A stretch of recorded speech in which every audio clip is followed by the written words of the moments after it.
Hi, my name is Graham Smith from Drinkbox Studios, creator of Guacamelee, and welcome to the Middle of Nowhere Gaming Podcast.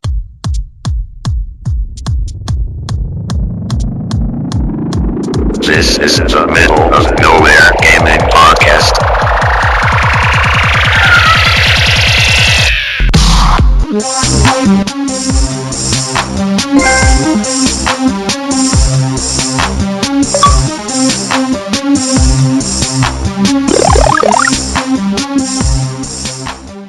Welcome into episode 46 of the Middle of Nowhere Gaming Podcast. This is the Gamescom edition. Woo! Yeah! And I am joined by the usuals, Lou. Yeah. Yeah! I'm sticking with it. Yeah. And Miles. Let Miles host. Let Miles host. Oh, God. No, we're not starting this. It's too late. I've done it now. We're making it a hashtag thing. Let Miles host. Hashtag Miley hosting. What? What'd you say? Hashtag Miley hosting. We'll try and get a Miley bump. Oh, God. But yeah, so this is the Gamescom edition. This is probably going to be a little bit longer than the normal 50 minutes to hour and 15 minutes podcast we do. So if you need to take breaks and pause it, you feel free to. You know, you probably would already anyways, but go ahead and do it and listen to the entire thing so we can go through all the major news. Anything other than Gamescom happening this week for us, guys? Gamescom, yeah. We got that loan. Or I got that loan. Your loan. Yeah, remember that loan I said I was gonna use and just buy a bunch of video game stuff? I went and used it and bought a bunch of video game stuff. This is gonna be my last podcast on my good and trusty Turtle Beach. After this, I got a brand new mic, a brand new pop filter. I picked up stuff so that I could actually start recording my streams, or I could actually start doing streams, because that last part doesn't normally happen. And besides that, I put down my pre-order for Sunset Overdrive Xbox One. Yeah. I will be getting my my refund check, my loan and everything all next week. So I'll be joining you with all that new stuff. I'm really excited. And We're just making a list. for a few months. Yeah. Lou and I have been texting back and forth for the past few days. Like, what do we need? What do we need to buy when we get money? Good stuff. Buy everything. That's pretty much it. Yeah. That's about it. Buy the internet. It's like I was telling you guys before we started, I don't even have my Xbox One yet or pre-ordered yet, and I've already bought Titanfall today, so I'm pretty stoked. I'm excited to finally play it. But let's Miles, anything on your half? Your third? Not at the moment. Not at the They're moment. tentative things, but they're not solid right now. Oh God, Lou already tweeted. Yeah, I noticed. Oh no. By the way, Lou, that picture is horrifying.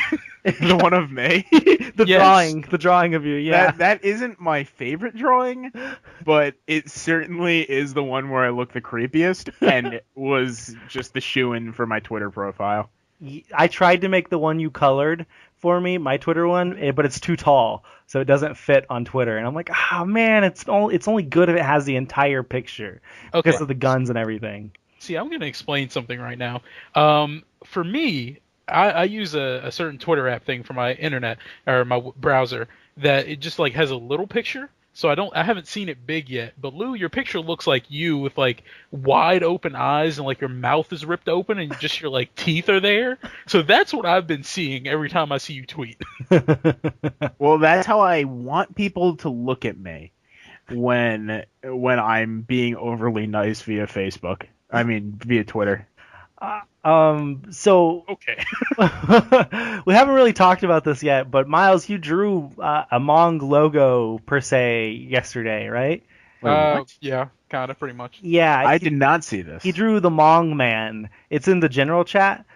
Scroll up a little bit to find like yesterday. 800 posts, maybe? Let's see. No, it's not that long. It's You yesterday can- afternoon.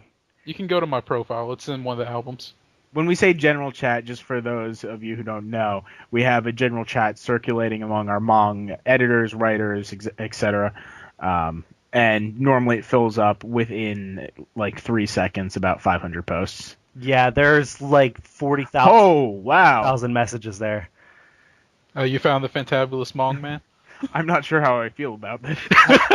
Can we include that picture in the video version of the podcast? Yeah, that's fine. Okay, cool. Is that our mascot? Because I thought we were going with mongooses. I like this guy better. He's creepy. I like it. Oh, God. Anyways, let's move on to the news because it's going to take us a while. Yep. First, How many stories do we have? good question. We have 27 stories. Excited. Several of them are combined, so they're more than that, but there are a few of them that are just combined for sake of there's no need to separate them. But And yes, if we have nothing to say about it, don't worry, we're not going to say stuff about it. yeah, we're not gonna pussyfoot around and go on for 10 minutes about every story. But let's start off with the Xbox conference, which was Tuesday morning at 7 a.m. Central Time, where I'm from. It's 8 a.m. where you guys were. Yep. Yeah, I don't know. I didn't watch it. I literally woke up at 6:50, was like, oh shit, the Xbox conference is about to come on. Turned it on, got the chat going. I was like, all right guys, who's covering it with me? Yeah, so that's how that went. I had every plan to watch it until I realized it was in Germany, and I was like, sleep. Yeah. I wish I could have, but I had to be at work at 8, so I got up and watched it right before I went to work. But Next year, Mong at Gamescom. We're going. Mong at Gamescom. Let's start that as a hashtag. Hashtag Mong Gamescom. Wait, Games Mong. Games I don't know. Games Mongcom. We'll figure Games Comong. Okay. it out. That sounds gross. We'll figure out. We can't post. actually introduce ourselves there either because we are derogatory to like half the people that go there. That's true. Then we Wait, could so- just say Middle of Nowhere Gaming. Not have Yeah. anything, Oh yeah, the monk. not have anything say Mong at all. Yeah. Ever. We have to go with completely new business cards. Yep. Who are you guys? We're Mongtastic. We'll just take the Mong off the logo for the business cards. We'll find Whiteout. What we'll do is we'll get a German translation and we'll just use the abbreviation of that. There you go. There you go. Translate.google.com. I'm doing this right now. Middle of Nowhere Gaming. From English to German. What does it say? Mittel von Nirgendwo Spiel. So it's MVNS. Mid I know. von Nergendwo Gaming. Gaming's actually a word. No, Spiel. Gaming's it shows up as gaming on mine. I wrote Middle of Nowhere Gaming and it says Oh, yeah, it also has gaming. Spiel. Okay. Let's see. Huh. Interesting. Anyways, but yeah, so let's start us off. Lou, number 1 for the Xbox conference. Number 1, going back to the script. EA announced during the Microsoft Gamescom's press conference that FIFA 15 will have new legends exclusive to Xbox One. Roberto Carlos, Roy Keane, Sir Bobby Moore, Alan Shearer, JJ Okocha, Carlo. I'm probably butchering these names. I don't watch soccer. That's why I didn't claim it. Carlos Valderrama, Franco Baresi, Laurent Blanc, Andreas Brame, Michael Laudrup, sure, why not, Brian Laudrup, and Peter Schmeichel. I'm going with Schmeichel on that one. It's absolutely not. It's probably like I don't know. Anyway, those if you get it on the FIFA on Xbox One, then you could have access to all those. Do we like FIFA? Anyone here? No. Not a fan, but I know how popular it is. It's ridiculously popular. Yeah, no wonder they introduced it there. Yeah, that's true. Also, it's those are all international fans or players, not American soccer players. But yeah, I mean, like, if they would have announced it here, like, if anyone else noticed, there was a lot of dead air in the some of the conferences when they were like, and this is coming. And, they gave that pause that, people are supposed to clap and cheer for, and there was just nothing. Yep. And you could see on their faces they died a little bit inside, and they're just like, okay, I'll keep going now. That's what that would have been like if they had done that in America. Did you guys watch the Call of Duty event on Monday? Yes. Oh my God, those two guys up there. They were not good. They were like making jokes about each other and trying to talk smack and stuff. And it was all scripted too. And, yeah. And it was just horrible. And they didn't get any reaction from fans. Oh man, it was bad. So yeah, there was a lot of stuff like that happened this week. Unfortunately. Unfortunately. What about the pixel junk guy? I don't remember what happened with him. It was the guy. He wasn't like that awkward, but you were like, oh, he's like a nerdy Lou. Yeah. Like, what does that mean? Oh yeah. Oh, that was funny. Okay, so yeah, that's big news with FIFA players, especially those in Europe. However, it doesn't really affect me. So Enjoy it, guys. yeah. Number 2. In a surprise reveal during Xbox's Gamescom. Anyways, Crystal Dynamics announced that Rise of the Tomb Raider will be coming exclusively to Xbox One during the holiday 2015 season. Everyone on the internet flipped the fuck out. It exploded. It was the most talked about story all week long. It was horrible. Like okay, they got the reaction they wanted because people were talking about it, and that's what they wanted. But it was a lot of negative. The thing I keep going back to was that I saw Xbox fanboys super excited about this and do nothing but talk smack.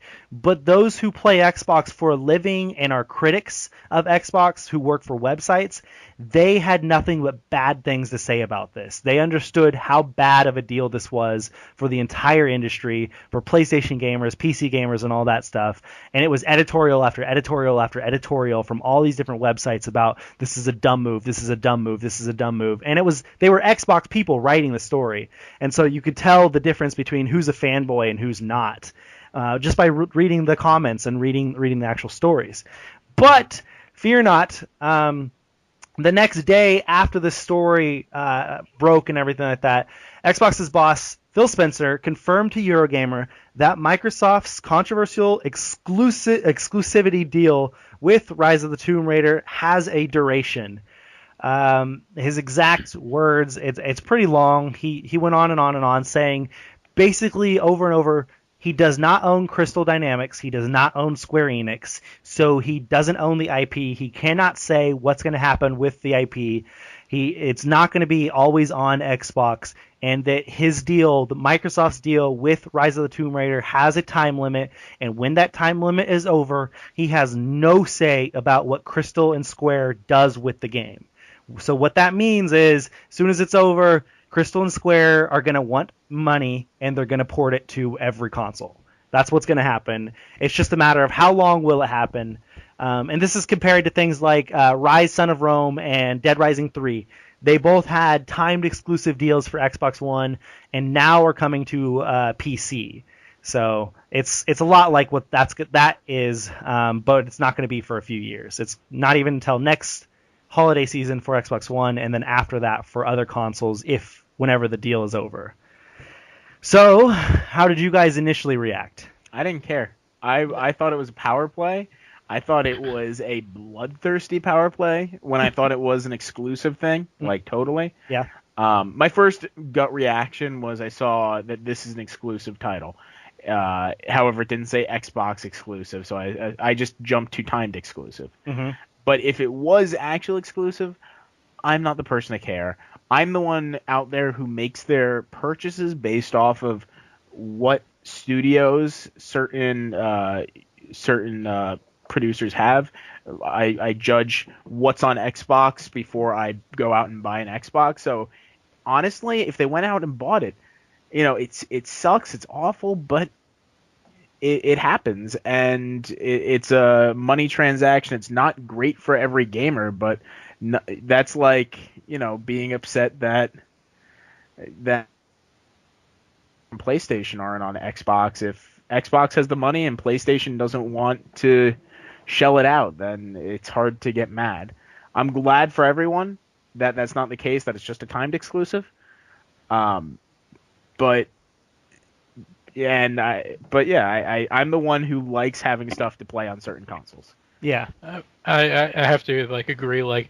I really enjoyed the last one that it was just called Tomb Raider, but I really enjoyed playing that, and I thought it was a great game. And when I heard this announcement, it did strike me as weird because I was just in the back of my head, I just asked myself, why is this happening? But I wasn't broken up about it because I don't know.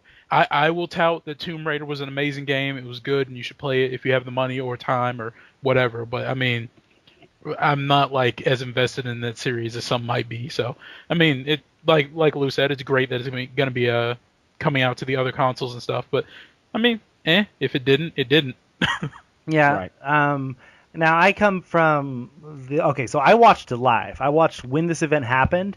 So like what was before the announcement happened, everything they talked about was first to console on Xbox One, first to console on Xbox One, first to console on Xbox One. And then they made a very, very big deal about, okay, so for the first 30 minutes, we've talked only about first to console on Xbox One. Now let's talk exclusives. And the first thing that came out was Tomb Raider, Rise of the Tomb Raider. And so that's why everyone reacted so piss poorly about it. They were like, "Oh my god, what? What the fuck?" You know, and so like that really stood out to me that they had said that. They came out and say, you know, this is just exclusive. And so that gave us no reason to think it was timed initially when it came out. Now, I am a big fan of the first game. Not a huge fan of the series, of the Tomb Raider series. You know, it's like it's not personal to me or anything. But even if I wasn't a fan of it, I can see why most fans are upset because when you put out a game on every console and the sequel's only on one, that's a shady move. That's, you know, like what I compared it to with a friend was Final Fantasy had been on PlayStation for 20 years. What if when Last Generation started, when they announced Final Fantasy 13, they said only Xbox 360 and nothing about PlayStation. They're like, nope, not going to come to PlayStation 3. We don't care. Only Xbox 360. Like that would have pissed off a huge fan base. And it's comparable because it's Square Enix, and it's comparable because of exclusivity. And so like that's just weird that you would release a sequel for only one console. Right. And I think that some people had the right reactions on the internet. Some people went out there and they said, I'm really upset Square Enix did this. They have a very loyal Sony customer base. Yeah. And how could they do this though? And I'm not going to buy Square Enix games until they bring this game over to PlayStation. Mm-hmm. And that is a mature way to handle this. You can't really get mad at Xbox for doing this because that's Xbox's job, is to secure exclusives. Yep. And I'm really happy when people try to make positive change in the gaming community through sticking to their word and, you know, bidding and voting with their wallet. Now, okay, so I was trying to think of, okay, how did they get the deal done? And you think about how they undersold. They undersold on Tomb Raider. Tomb Raider undersold their predictions or their estimations on every console. It was like Xbox 360, PS3, and PC when it came out, I believe. And somehow they couldn't sell enough on all of those. And that was like 3 million or 5 million or something like that. And then they signed an exclusivity deal with Xbox, which was originally we only thought was Xbox One, but it is actually Xbox 360 as well. But originally we thought it was Xbox One. And they've only sold 5 million worldwide that's been announced. Mm-hmm. And it's like you'd have to think that they had to pay Square Enix or Crystal Dynamics like $200 million or so because of the difference in sales, because they would have not been able to sell on every console that was out there. And it's like a crazy deal. They had to cash this huge check just to get this deal done. Yeah, I mean, God knows what was going through Microsoft's head. I mean, I'm sure they were just like, I don't even know. I don't understand it. I mean, I don't understand the decision on Square Enix's part or Microsoft's, to be completely honest. Well, Microsoft, of course, because they're like, hey, we can say it's exclusive for this amount of time, and, you know, punch Sony for getting all that exclusive Destiny stuff. But I mean, I don't know. And, of course, at this point, it's like it doesn't really matter because, like, you know, a year or so afterwards, everyone else is going to be getting it. So. Yep. I was surprised at how upset a lot of the Sony people, my Sony fans, were, because I mean we did get a lot of Destiny stuff, and but this isn't the same. I know, but people defend that to the death, you know, that these companies are out there to get exclusives. Like, that's the whole point. And I understand being mad at Square Enix, but like a lot of people were attacking Xbox and Microsoft, and Microsoft is out there to kill the gaming industry again. Yeah, and we do not support attacking companies or PR departments or anything like that. Like, that's not the way to go about it at all.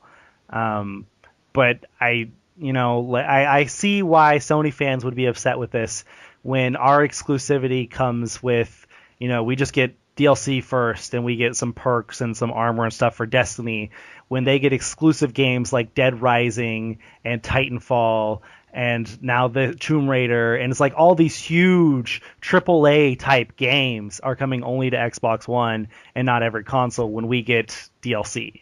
Or, that does it. You could see how the fanboys would react horribly to stuff like that. Mm-hmm. Right. But we've gone on this one a lot. We only have let's see, 24 more. Miles, number 3. All right, number 3. Microsoft has showcased its ID at Xbox. Their whole stable of 100 games. 100 games? 100 games. It's Courtney. over 99. Sorry. Improper. I don't agree with that quote.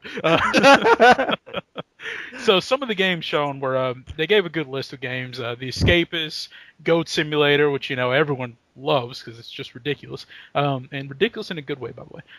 Gunscape, Massive Chalice, Inside, Night Squad, Lovers in a Dangerous Space-Time, which sounds horribly interesting in my opinion.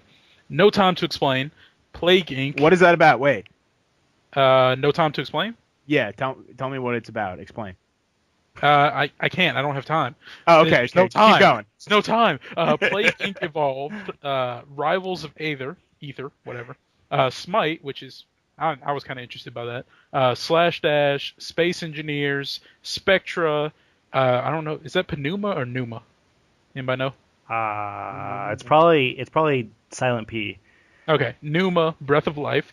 Threes. Speedrunners and Super Hot, which had the weirdest trailer I had ever seen at Gamescom. It was pretty weird. Super hot. Super hot. Do you know the whole thing behind Super Hot? You know the mechanics of it? I don't. It's really, really cool. Like, it's a great idea. I saw it first on the Oculus Rift version. What it's about is you are able to control time in some respect. Mm-hmm.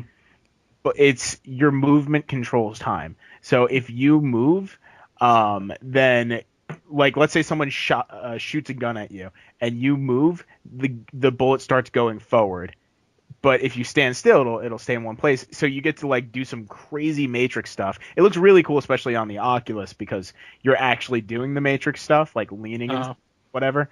But it's a really interesting concept for a game. Now, what does that have to do with Super Hot? Nothing. Words. Okay. One of the games, Goat Simulator, a little bit of side note news is it's almost at 1 million sales on just PC right now.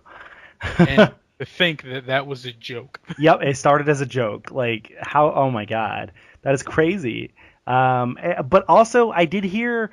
Now I don't remember where, and so this isn't entirely reliable. But I did hear that it was coming to PlayStation 4 as well. I heard that was first to console on Xbox One, but it is coming to PS4. That's what I heard. I thought I heard that too, but I don't know. Yeah, I know. I can't track it down. I was just looking for where I heard that, and I can't find where that was. But yeah, I did hear that. Now, I'm excited for the Smite thing. I'll admit that, because I've been wanting to play. Well, of course, it's free on PC, so I don't have a very good reason. Yeah. But, like, I suck with a keyboard and mouse, so I was really excited to try and play that with a controller, because personally, I just, like, it's just a better feel for me, and it works for me because I'm used to it. And I like the idea of MOBAs.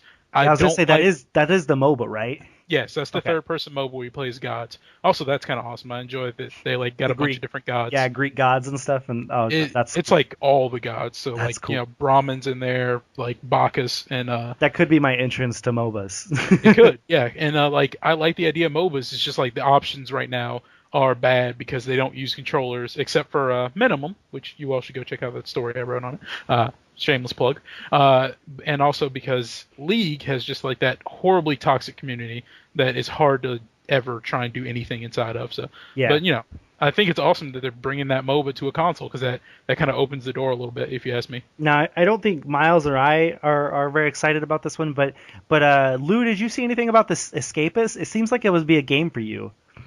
No, It's I have not seen that anything. classic like 16-bit style looking game.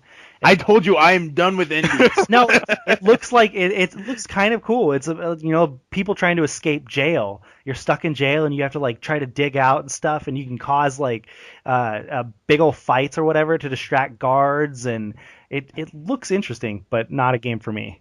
No, the one that really had me intrigued was Plague Inc. Evolved, because there was a game that was very popular. I don't know if you ever played it, Miles. I was asking Courtney before. Pandemic? No, I didn't. I was actually here for that. Oh, okay. Never mind then.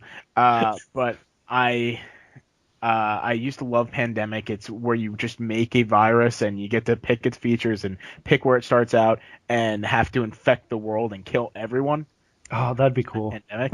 And this is this game, Plague Inc. Evolved, is Pandemic, is that game, except you get to customize this virus in a million different ways.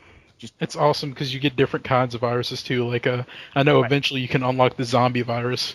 Yeah, it's completely like RPG-ish, and it looks fantastic, and it's got a great amount of depth, and the polish to it's really nice. And I saw it, and I'm like, that is the game I want to play.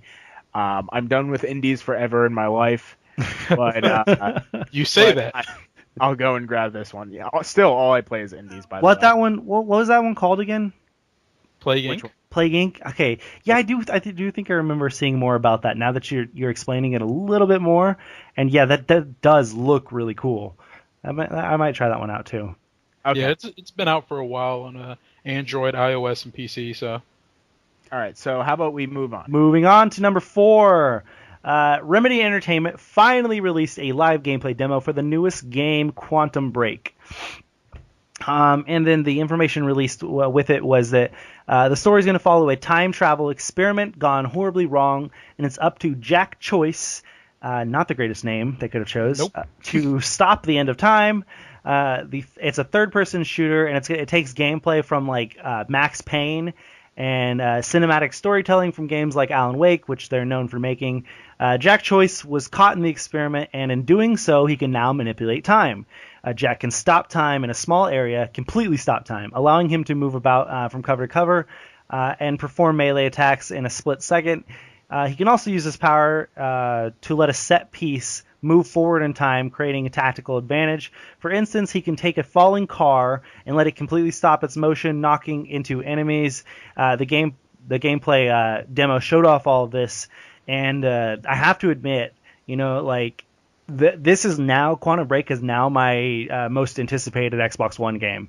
Like, after seeing the demo and seeing how cool it was when he would stop time and run from cover to cover, and enemies would react to that. Like, they would have no idea where you went, and then you could like pop up next to them.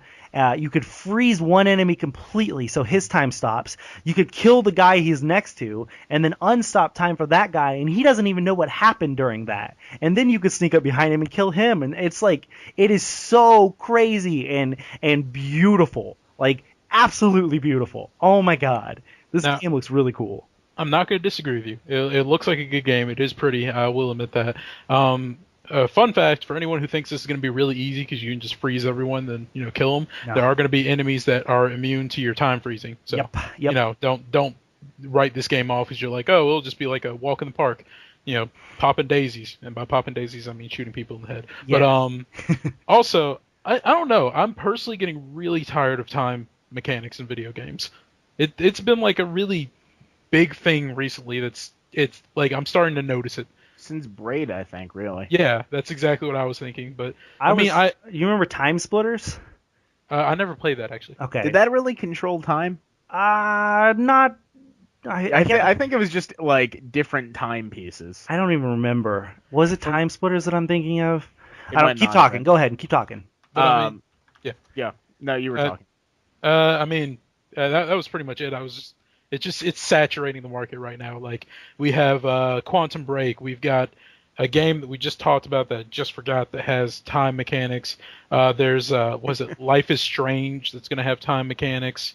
It's just like, oh my god, guys, No Time to Explain is probably gonna have time mechanics. Just saying. Singularity, that was one of them, wasn't it? Singularity, Braid. I thought Singularity had like field destruction and stuff. Super I Time don't know. Force. Constant C has time mechanics. God, there's one game. My favorite game. What was it? Oh, I guess Dishonored technically had time manipulation. Yeah. I can't remember the game. It was a Do you game. guys Remember- remember Time Police? Time Police. No. No. It was Wait, like Cartoon Network. The cartoon? Oh yeah, Yeah. I do. No, I just love that. I love the robot. It was really. I'm dating myself with this a little bit, but that was a really weird show that came out during a really weird period of Cartoon Network. I figured it out. Time Shift. It was Time Shift. It was an Xbox 360, PS3, and PC game at the very beginning of the generation, last generation, and it was about manipulating time, and it was a first-person shooter. So. Yep. But yeah, that's kind of what it reminds me of, but way, way better. Yeah, 'cause Alright. that game wasn't all that great. But Yeah. Okay. Moving on to number 5. Phil Five. Spencer. Phil Spencer announced that pre-ordering and preloading will be coming to Xbox One next month. This means that gamers will be able to buy games before their release date and start to download them, and then when the release date arrives, actually play them. The first games that will use this feature are Forza Horizon 2 and FIFA 15, which are both coming out in September. So that's reason why it's next month. Whoa. Yeah, this is a feature that's supposedly been coming to PlayStation 4. Has there even a game yet? Isn't Destiny the first one? I think I'm not. There's sure. been games. I'm pretty sure there's No. been preloading. I don't think so. I think I think the first preloading game was actually Transformers. Oh yeah, I think they said that, but I don't know if that actually happened. Let's see. Preloading on PlayStation 4. Well, I mean, regardless, this is a cool thing. Although I'm sure there will be a few issues in the beginning of either system having this, where they preload something a little bit too early or something, and someone's able to break it and get into it early. And then again, they already bought it, so it doesn't matter. I guess. Yeah, so it was Transformers: Rise of the Darkspark. The next one coming out, Is Destiny. no, is Plants vs Zombies: Garden Warfare. Which is Oh yeah. You mean Destiny? I think it's. I know there's been several times where they've said a game was going to do it and it didn't. So, and I can't find anything after Transformers actually came out saying that you were actually able to. So, I don't know. This just seems like a weird thing that is, they've been talking about it for a while and they're just now getting around to it. It's like, it seems like it'd be a really simple thing. Let someone download it, put in something that just stops them from playing it, and like have it, release a patch when like at 12 a.m. on go time, pretty much. yeah. Well, I mean, it was originally supposed to happen for Infamous. That was supposed to be the first game, and that didn't happen. So, and then it was supposed to be The Last of Us Remastered, and that didn't happen either. Even though Transformers came out before that. So, I guess at this point, it's like something like, allowing us to change our PSN names. Something crazy that's just like it breaks and destroys the system if it's allowed. I don't know. All right. Moving on. Oh, this one is me. Yeah, I'm so used to you guys doing it. There were new Xbox One bundles announced at Gamescom. The first one was a limited edition Call of Duty Advanced Warfare Xbox One bundle. The bundle will include a custom skin, connectless Xbox One and controller, a new terabyte hard drive. Sorry, for some reasons highlighted for me. And a copy of Day Zero edition of Call of Duty Advanced Warfare. The entire bundle will cost $4.99 in the US, also €4.99 and £4.29. It was also once again confirmed, as usual, that all Call of Duty DLC will arrive first on Xbox. To no one's surprise, especially not to Courtney's surprise, a white Sunset Overdrive bundle was revealed. The SKU included a white-colored Xbox One and a controller, also white, as well as a copy of Sunset Overdrive. Sunset Overdrive is slated to release on October 28th for $400. Speaking of this, I mentioned that I got the Xbox One I pre-ordered it. The Sunset Overdrive one. The Sunset Overdrive one. I went to go ask Courtney whether it had been officially confirmed, and he was like, "No, it hasn't." And no, I said yes. No, he said yes. He said yes, it was. And then he went and he was like, "Oh wait, I thought it was confirmed about 3 weeks ago. It was confirmed about an hour ago." It was technically confirmed. Yeah, it was leaked.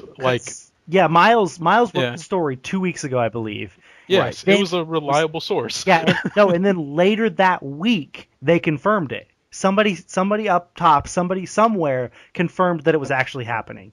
So it wasn't an official announcement, but it was a confirmation. And so that's what I was going off of. And then I saw that the story everywhere was saying, White Sunset Overdrive bundle confirmed or announced coming out, blah, blah, blah, blah. Yeah, see, August 7th, Microsoft confirmed Sunset Overdrive White Xbox bundle. So that's when it happened 2 weeks ago, or a week ago, I guess. But I'm pretty sure Amazon had just opened it up on that day specifically, because I remember ordering it like an hour after it opened. Yeah, and that's when you asked me or whatever, and I was like, yeah, it's totally been confirmed. But I was basing it off of the week or two before when I had seen it confirmed, not the Microsoft announcement at Gamescom. Anyway, moving on to the other ones. One more. There's also a FIFA 15 bundle, which was also revealed. It is a standard black console and controller with a copy of the game. It is to be released on September 25th, retailing at £349. Is there any indication that it's coming over to the U.S.? Not that I know of. Okay. It sounds like it's only a Europe thing. I can look it up. Want it.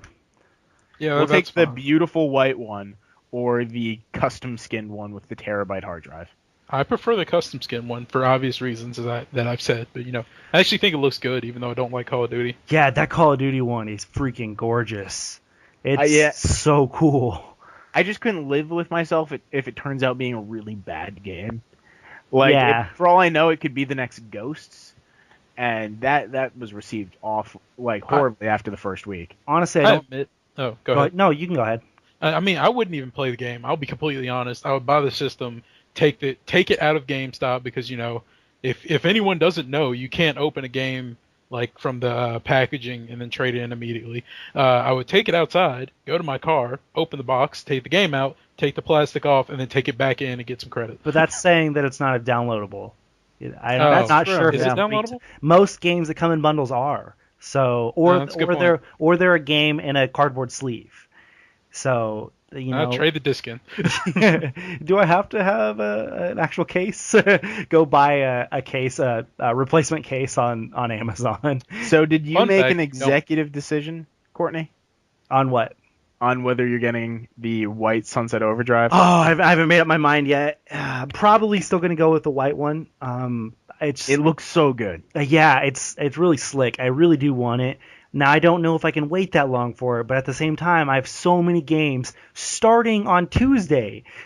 On Tuesday, my busy season starts because I've got Tales of Exilia, Sword Art Online, and then the next week, Infamous and Metro. And so that's 4 games within 7 days of each other. And then after that, it's Destiny. And then it's Hyrule Warriors. And then it's Middle Earth. And it's I have no slow time between now and December. So I might have to just go with the white one.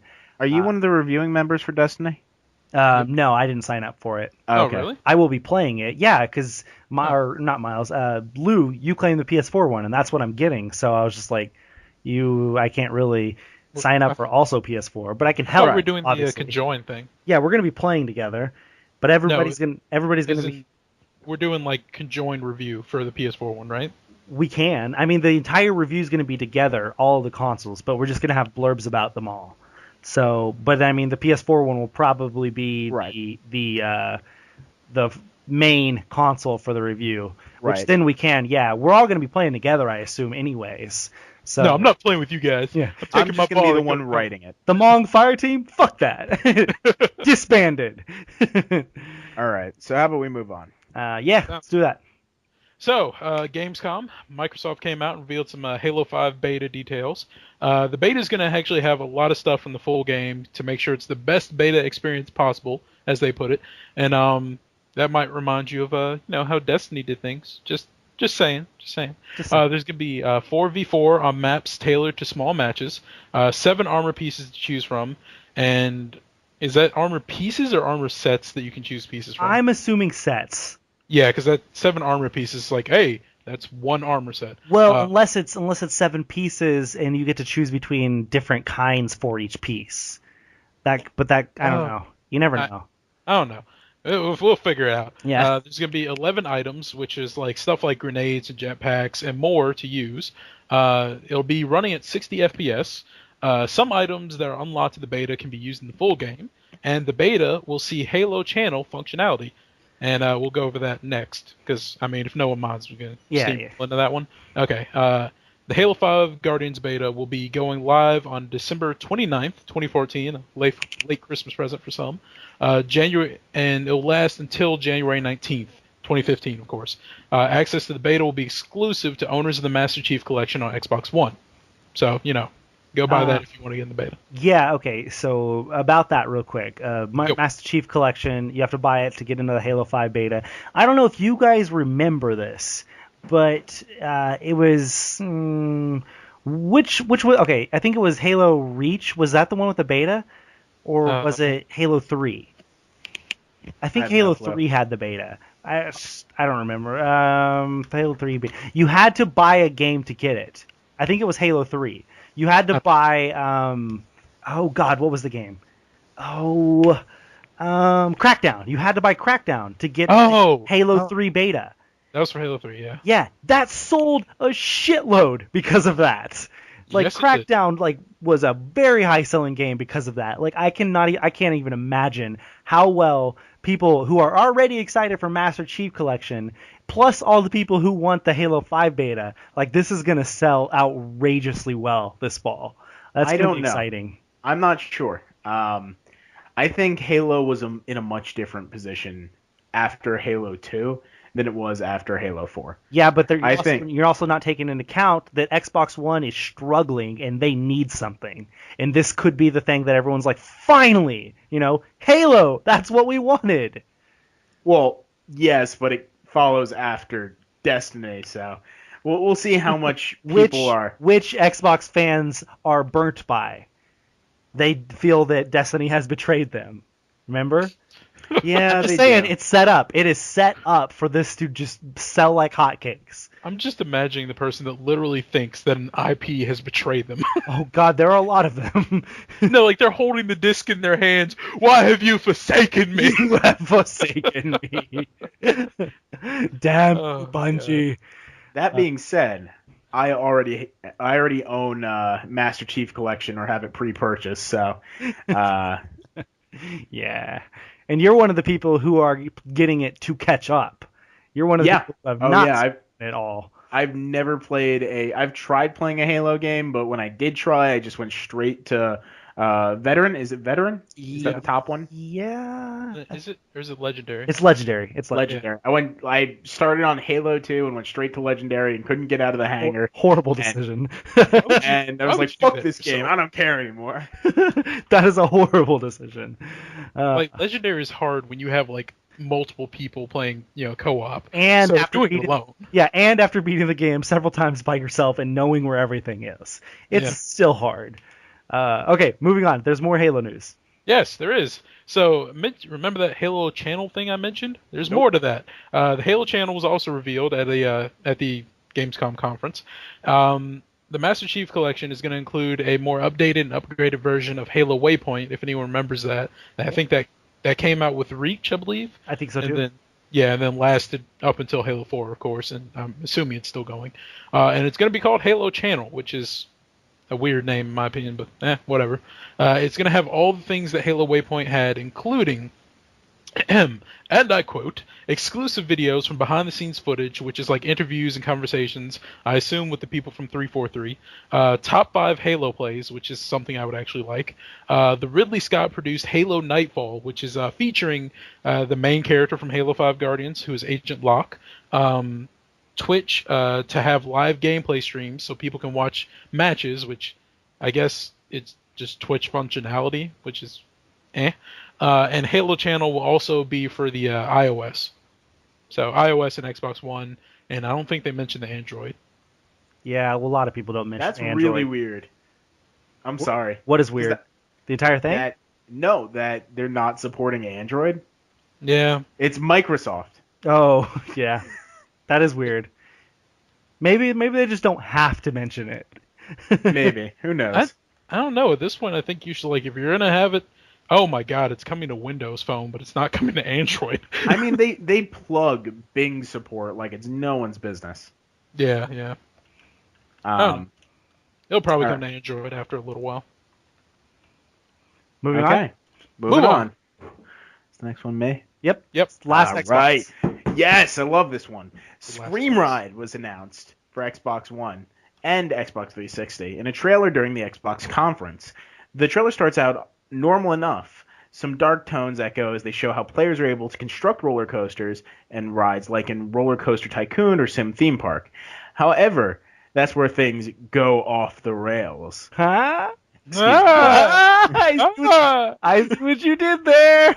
To explain the pun, bodies in roller coaster carts go flying off the tracks only to hit the pavement below or nearby buildings. Everyone dies. The goal of the game is to generate as many screams despite concerns of the safety of the passengers. Scream Ride will be heading to Xbox One and Xbox 360 sometime in spring 2015. Okay, I'll admit, I thought this was a racing game. This kind of makes me more interested for this. Yeah, because I remember telling you that might possibly be the game of the show for me, and you sounded actually confused. But I'm the person who goes out and buys The Sims or buys Sims Theme Park and tortures the people. I make a house with no doors. I make the swimming pool with no ladder to get out. I'm pretty sure everyone has done that before, and some people are too ashamed, but everyone has done that. My favorite for Roller Coaster Tycoon, I think, if you go online and look up Mr. Bones' Wild Ride, it's about some person who made a roller coaster that took up the span of their park, a giant park. It went on for years in game time. Oh my god. Wow. So the people would get on this ride and would get off 3 years later, and when they got off, the path to getting out of the park was gone. They could only go back on the ride. That's awful. Oh man. So this is made for just awful people like me, and I can't wait to play it. And this may be the number one Xbox exclusive that blew my mind, more than Sunset Overdrive, I wouldn't say more than Master Chief Collection, but I'm really excited. That's crazy. Yeah, when we get to the story in a little bit, mine's a lot like yours. It's an obscure little game that just blew me away. So that's this game looks really weird. I'm trying to guess what it is. And I think I'm looking at it right now. Not depending on price, I will probably be getting Scream Ride as well, just to wreak havoc. But we'll see. It's a cool little thing. Everyone loves Sims. Yeah, except for people who don't. Man, those people don't exist. I was going to say me. I used to be a really big Sims fan, and I'm not so much anymore. Oh, when I said Sims, I meant like in general, like simulations. Oh, yeah, okay, there you go. Okay, so that wraps up all of the Microsoft major announcements. There were still others, little ones that we're not going to talk about because they were just too little to bring up. Because we have a whole bunch more. And yeah, we're not even halfway done, and we've been going on for 40 minutes. So let's move on to the Sony conference. Miles, start Sony! Number 10. Yes. So, the zombie survival game DayZ, which I'm sure everyone has heard about by now. Oh, hell yeah. It's like one of the most streamed games on Twitch and all that nonsense. Oh, hell yeah. It's coming to the PlayStation 4. What? Yeah, I know, amazing, right? And I'm going to go into something because a lot of people are kind of mixed about this. But Bohemia Interactive's Dean Hall announced that. Although there were no videos or screenshots shown, he said that it's going to be developed for the PlayStation 4's strengths and that there will be 64-bit servers and cross-platform renderer. You will not be playing with PC players, as I understand. DayZ is currently exclusive to the PC, and it's still in early access, and there's no release date as to when it's coming out to PlayStation 4, so we'll just have to wait and see for that. But I'm hearing like a lot of mixed opinions for this because, for one, like three things. One, the PC version is not done yet, and it's like it still has some pretty glaring issues. Yeah. Two, there are a lot of controls in the PC version, so it's like, how is that going to translate to the controller? I'm a little worried about that. There's definitely ways to do it. Well, there's ways, but it just seems like there's just like so much. But I don't know. They'll figure it out. I'm sure. That's not the main. Like I've said before on difference between console-y and computer-y is that you can map it like kind of like Final Fantasy 14 did with the different triggers, and then the triggers can pull up even more options and stuff like that. But anyways, go on. Yeah. And number 3 is I forgot what number 3 was, so don't worry about number 3. Okay, so I will bring up that earlier, it was last month, Sony said that they're looking into early access games. This could be one. DayZ could be an early access game on PlayStation 4, where PlayStation 4 players experience it a lot like PC players do. We don't experience the full game, we experience a build of it, and we give feedback, and we try to make it into the full game eventually. So that could be what Sony is trying to do right now with it. Another thing to bring up about it is that the developer or the guy behind DayZ, Dean Hall, he said that it is not exclusive to any console. On Twitter. That is what he tweeted out because somebody said, I think it's stupid that third-party games are exclusive to certain consoles, and Dean Hall's reply was, DayZ is not exclusive to any console. So, does that mean it's coming to Xbox One? Probably. When? Who knows? Will it be the same version that's coming to PlayStation 4? Who knows? It could be a Xbox One, specified or special console version or whatever. We don't know that yet. And then the third thing to bring up is that just today, H1Z1 was officially announced to be coming to PlayStation 4 also. H1Z1 is exactly like DayZ. It's so similar. I thought that was... for some reason, I thought that was PlayStation 4 exclusive anyway. Nope, it was PC. It was announced for PC by SOE, Sony Online Entertainment. It was never announced for PlayStation 4. However, everybody assumed it was coming to PlayStation 4 anyways. Yeah. But it's a DayZ-like game developed by Sony. But it was confirmed today that it is coming to PlayStation 4. So now we're going to have 2 open-world zombie survival games, H1Z1 and DayZ, for people to play. Now, when they're coming, who knows? But it's something to get excited about. I certainly am. I wonder if H1Z1 is going to be like as crazy as DayZ is, because I watch a lot of streamers and a lot of them play DayZ, and some of the things that they get into, I'm just sitting there like, what? No, that okay. Yeah, did you watch any of the H1Z1 streams yesterday? I did not know there were. Yeah.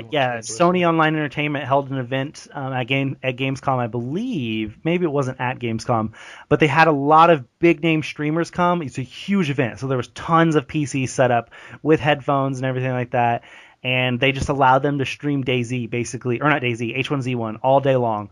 And so I watched about 30 minutes of 2 different guys streaming it, and it looks exactly like DayZ, like open world. Outside, and there's rundown houses and stuff, and zombies, not everywhere. You could tell it was a really early build because the zombies reacted really funny to people. Like they weren't completely reactive. Like one guy was running around a zombie, and its head was like literally turned around on its neck. It's like, what the fuck is going on? Like, to be fair, it's a zombie, so that might make sense. Yeah, it could happen. It just doesn't happen in most films about it or whatever. I just sent you guys a link over Skype to one of the streams, so you guys could see it later if you wanted to. Okay. But yeah. Well, before we move on, I just want to make a movement that we from now on, call H1Z1 Hizzy. Hizzy? Hizzy. Because it kind of looks Hizzy. H-I-Z-I? Yep. Hizzy. Hizzy. All right. I'm down with that. Now, for the next piece of news. Luke, you have anything to say about it? Oh, sorry. No. No? Not a DayZ guy? I've watched some, and it looks really interesting, but it's probably something I'm not going to get into. It looks too PC-ish for me, and I haven't gotten into PCs yet. I played Dead Island last night for the first time ever, and Dead Island feels like what DayZ would feel like, it seems like. But, DayZ's obviously way more open world, way more options, way more things to do. But yeah, so after playing Dead Island, I got really, really excited for this. But moving on. Miles. Moving on. Number 11. Okay. PlayStation 4, or Sony, announced a very big landmark for them, that the PlayStation 4 has sold over 10 million units to customers. Now, keep in mind, that is not how many they've shipped out to stores or whatever. That is how many they have actually sold and gotten money for and all that. So last time we heard how many units there were sold, that was in April, and it was at the 7 million mark. So this is pretty impressive. During the entire Sony conference, that was the only time my jaw dropped. I didn't expect that to happen. I expected maybe, the last 3 months we've sold so many or something like that. I didn't expect 10 million by any means. Because you think about it, when you really dig and think about it, in April they announced that it was 7 million. And since then, it's the beginning of August. That's been 4 months. 4 months during one of the driest spells in the next gen's history. Of course there was Watch Dogs and there was Wolfenstein, but those were also on every other platform. They were even cross-generational, and you still managed to sell 3 million consoles during that 4 months. That is crazy. Yeah, if anyone wants to know a number, that's 750,000 consoles a month. Yeah. Oh my god, that is ridiculous. And we still don't know the Xbox One numbers. Although we do know that between March 31st and what was it, June 1st? No. Mm-hmm. No, it was June 31st or June 30th. It was the end of June. The beginning of March or the beginning of April to the end of June. The PlayStation 4 outsold Xbox One 3-1. So we do know that there was that big of a difference then. Yeah. But god, that's crazy. I mean, good news for Sony. Good on you. Yeah.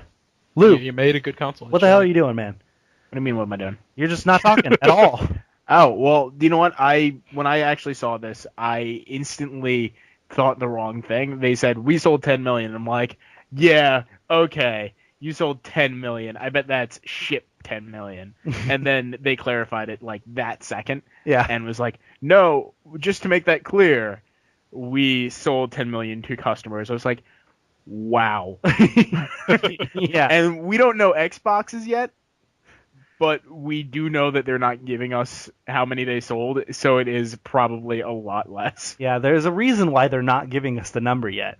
And they're waiting until they have Sunset Overdrive and Halo out. They want their system sellers to be out there before they start announcing how many they sold. So Sony's just dancing around right now. That's what they're doing. Yeah. I like their whole message, though. It was a good message where they're like, we right now are killing it, but we refuse to be complacent. Mm-hmm. I mean, yeah, that's what'll sink them. If they're like, oh, we've outsold them so hard, we're just going to calm down for a little while. Because that's what they did for PlayStation 2. And that's what they went out there and they were like, okay, we're the best. We're putting it at $600. Go and buy our next console because you plebs will. Yeah, that didn't work out too well for him. All right. So how about we move on? Moving on. Sounds good. Next story. Number 12. Three times in a row. Okay. Sony and Supermassive Games has revealed new details about Until Dawn. And that was a game originally for the PlayStation 3, and since then it has been completely remade for the PlayStation 4. I think, wasn't a remake of a really old game?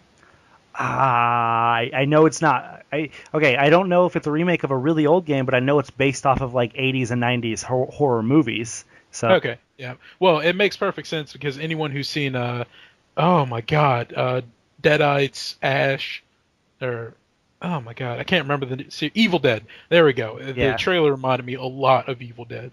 Until Dawn, it's a horror game, of course, about 8 friends staying at a cabin in the woods on their yearly vacation, which is like Evil Dead. Evil Dead. It's it's a snow vacation. Yeah, snow vacation. It's going to be no vacation soon. Oh, no, that was bad. Okay. During a snowstorm, they become trapped, and someone is hunting them down one by one. Until Dawn was first revealed in 2012 as a PlayStation Move title, but will now use a standard controller with the Move to PlayStation 4. Okay, that is a good move in my opinion. Yeah. I say move 15 more times. Yeah. The game was remade with a darker storyline, and the choices you make with each character can either kill them or make them survive the night, which is very interesting because I'm probably going to end the game a few times with 0 characters left. See, okay, when I was thinking about that, I was like, not a lot of games do stuff like this. And then I started thinking, this is actually a game. It's really hard to think about how it makes sense in my head, but your decisions determine whether or not each character lives or dies. that seems more like what a game should be, doesn't it? Yeah. Than a game where you play from the beginning to the end and you experience a story like a movie or a book. There's no game aspect to it, really. You don't get to tell how different it becomes. And this is completely, like, it could end so many different ways. Yep. That's amazing to me. And I don't know. Go ahead. I'm just interested in how they're going to do it with 8 characters, because that's a lot. And of course, like, I kind of wonder, like, how it's going to control. Are you literally just going to be making decisions, or are you going to be controlling the characters at certain points? Because then it's like, are you going to be switching actively between the 8 characters? Because I imagine that will get really hectic if you have, like, one character trapped under something and the other one's about to die, and you're like, oh, I need to keep the one that's under something survive, but I need to keep the other one running. How do I do this? But I'm sure it's going to be something like The Last of Us, where, you know, like, there's the scenes where, well, I don't know if you didn't finish the game, correct, playing it, but you know how it ends? I never played it. Okay, well, I knew you knew how it ended, but I didn't know that you didn't finish it, because I know you have sold games before without beating them because you knew how they ended. Yep. What I was going to say was that there was a scene where Ellie and Joel are actually split up, and you play as both of them, but you just play them in segments, and it cuts back and forth to each other. And so you get to play one character while one thing's happening, and then another character, and then they meet up eventually, and then you play as the normal. And so, like, I could see how something like that may happen. Yeah, that's what makes sense. I guess it's going to be like a kind of overarching storyline that's like, the game is going to essentially follow these key points, but like how you do them will probably be different. Like, instead of sending, I don't know the character names, instead of sending Shirley down into the cellar, you can send Carter down into the cellar, and Carter might pick up an axe where Shirley might have just had a knife or something. And Carter would have survived and Shirley would have died, or you never know. Or like Shirley's scrappy, okay? Or maybe you have she is scrappy. Or maybe you have to arm them with different gear before they go, and depending on what you give them, determines if they live or die. It's like, there's so many different things that could happen out of that. That's nuts. I can't wait for this game. It's going to be exciting. Yeah, and I got to say this.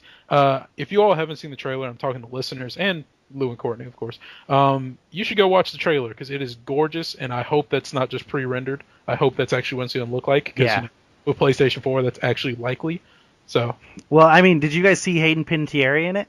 I did not notice. Yeah, no. She's one of the actresses. She's one of the teens who gets trapped. Oh, that's cool. Yeah, she's obviously I didn't notice it. I didn't notice it right away. It was actually Greg who pointed it out, Greg Miller. And then so I rewatched it after I heard him talk about that, and yeah, you could see her. She's in it, and you can hear her voice if you recognize it. I know her from Heroes, so like that's the big one I know her from. I was about to make a reference. So that's really cool, because I know she was tweeting pictures with the blue balls on her face. The mocap suit. Yes, she was. That's what it was. Just remember, guys, to save the world, you have to save the cheerleader. Yeah. You can't let her die, ever. There you go. Heroes, I can't wait for the reboot. Oh, God. I'm on the fence about it, but I'm out there. Moving on. Sony plans on taking the PlayStation 4 to the next level with firmware 2.0. Yeah. With firmware 2.0, friends will be easier to find using similar likes and even recommending friends. Also, uploading videos directly to YouTube via the share button will be possible after the update has been made available. Thank God. Yeah. No anyway, another feature which was very prominently featured during the conference was SharePlay, which is something they've been talking about since they announced the PlayStation 4. 2 friends who have PlayStation Plus will be able to play the same game without both players actually owning the game. If one player owns it, both can play it. It's the equivalent of passing a controller from person to person, like on a couch, except from wherever. What's even better is it doesn't require a local download if you're that second player receiving the request. Yep, so it's going to be streaming.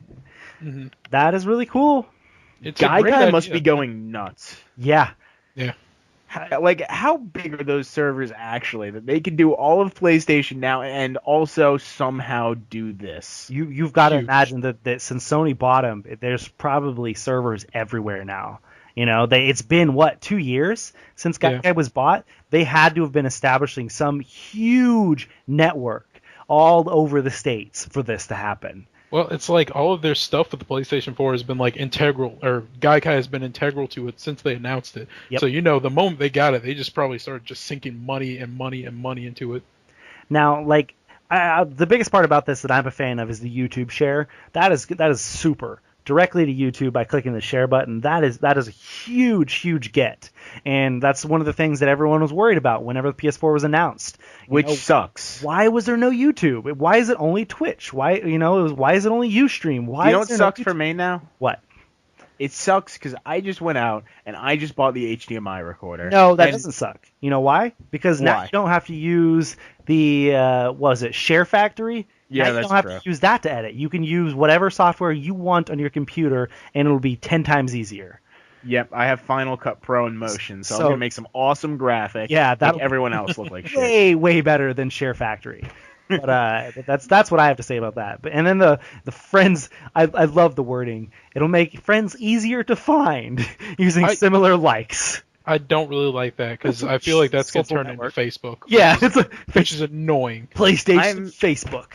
I'm actually kind of upset that they didn't say anything about folders. I want a folder. I know. I want to have an indie game folder and a AAA folder. That's all I want. That's what I want too. Like, that's all I want. I want to be able I- to separate them. I want a trash folder because there are so many things on that book, like the what do they call them? Is it still the XMB? It's not. It's something else. I don't. Well, whatever they call it now, there are so many icons on there that I never use. Like the one that you have to have the camera for. Mhm. I don't have the camera. The Share Factory. I don't use that. The library. I Can use you that just like delete Share Factory?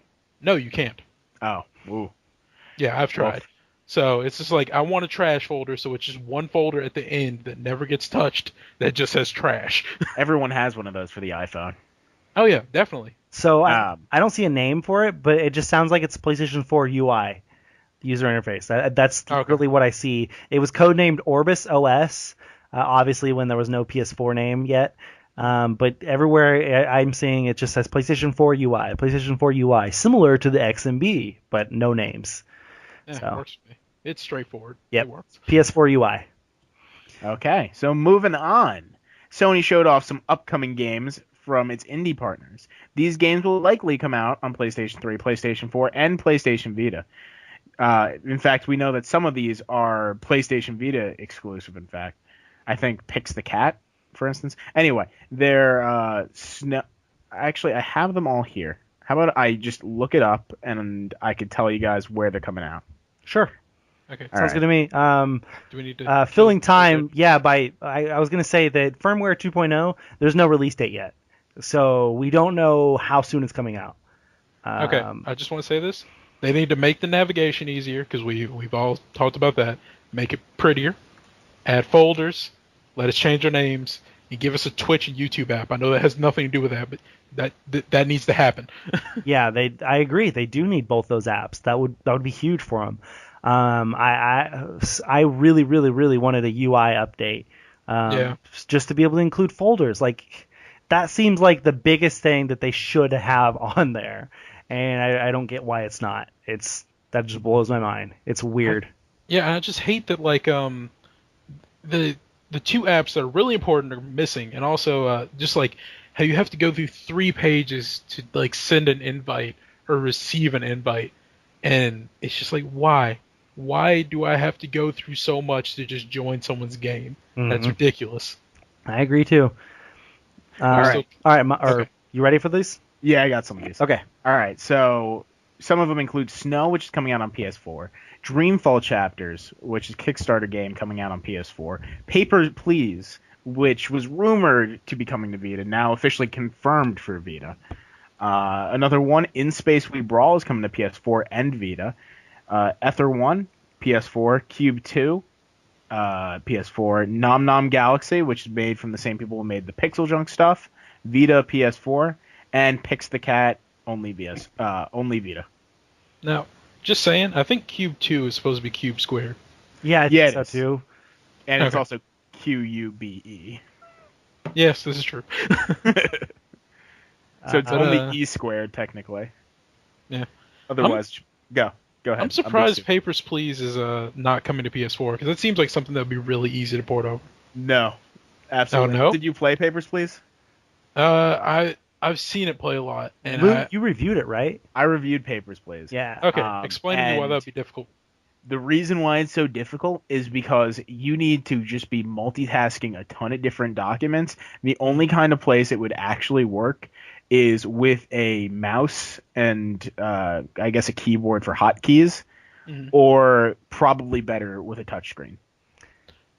So, Okay. Which, by the way, Lou gave an 8.5 out of 10. He says, as a $10 downloadable Steam game, Papers, Please offers a surprising amount of depth to what seems like a simple concept. So, there you go. it was a simpler time. Yeah, it's a great timepiece game, kind of if you enjoy Red Dead Redemption. It's like an indie version of Soviet Russia, and it's really, really fantastic, but it's more of a history lesson into how awful people's lives are. I highly recommend it. That is a really good segue, by the way. Yeah, I was going to say, speaking of Soviet Russia. Vodka. Number 15, Q Games announced their newest game, The Tomorrow Children. Q Games is known for developing the Pixel Junk series. Dylan Cuthbert of Q Games gave a description for The Tomorrow Children on the PlayStation blog. He says, The Tomorrow Children is a story of the future reimagined from the after effects of an experiment in 1960s Russia that attempted to sublime the human race, or meld all human minds into one global consciousness. Who the fuck would do that? Unfortunately, it went wrong and decimated the planet, and it took the next 90 years for the few humans left to rebuild to the point where they have created you, the player, as a projection clone.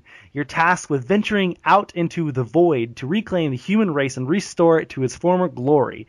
The survivors of the experiment have created a society based on Marxist ideals from the 1960s. As you can imagine, those ideals have become slightly distorted by the flow of time, and even technology has advanced in unexpected directions. Players will have to work their way out of the proletariat, the normal class, if you didn't know, and you will work by exploring and mining for materials that can be used to help defend the city against the giant monsters called Iceberg.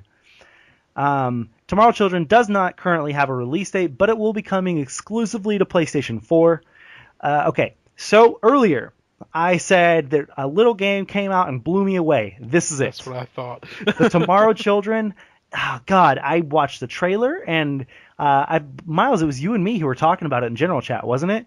Yep. Where we were talking about how it felt like Russia, something Russian, Soviet, something.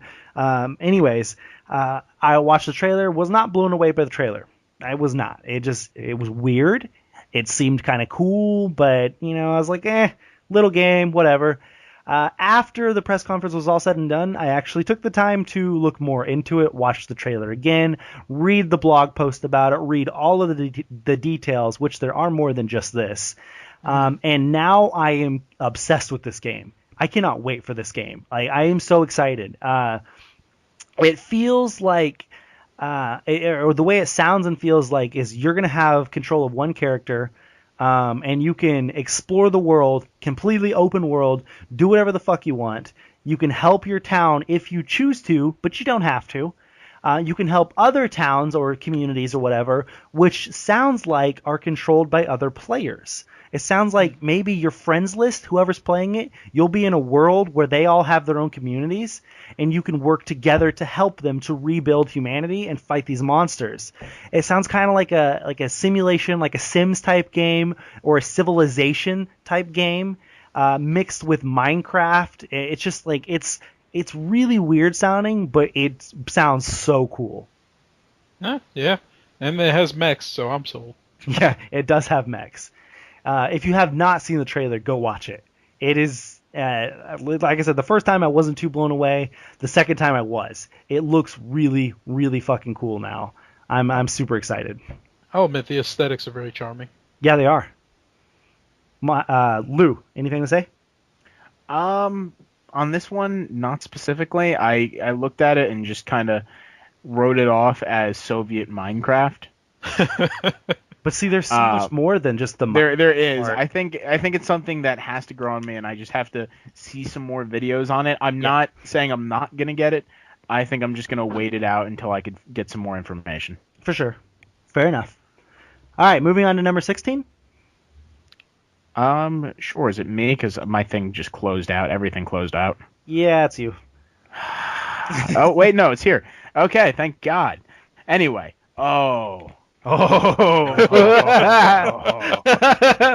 He just realized. Speaking of awesome new IPs. Oh. Ooh. Alien Nation, a new PlayStation IP from friend of the show, Housemark.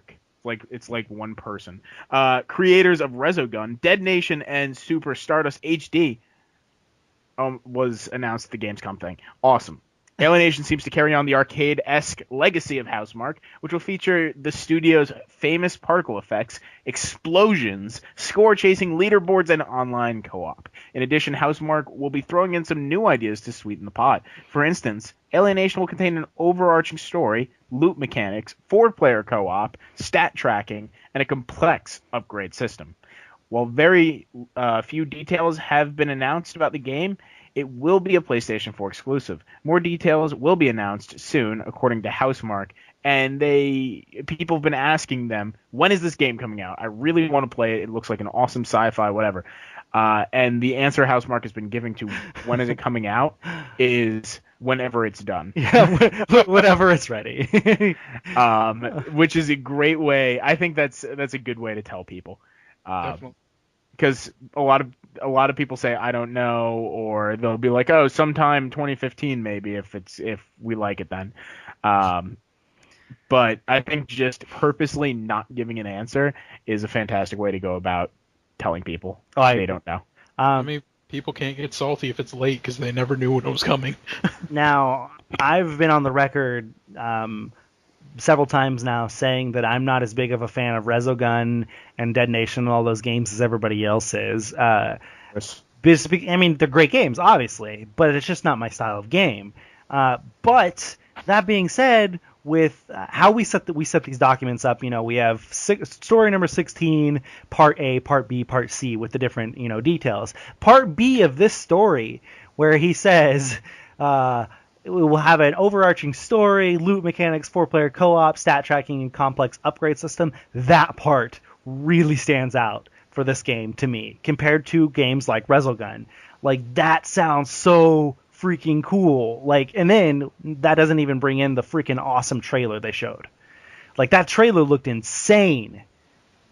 Right. I don't know. I don't really like isometric shooters, so I'll probably end up playing this, but it.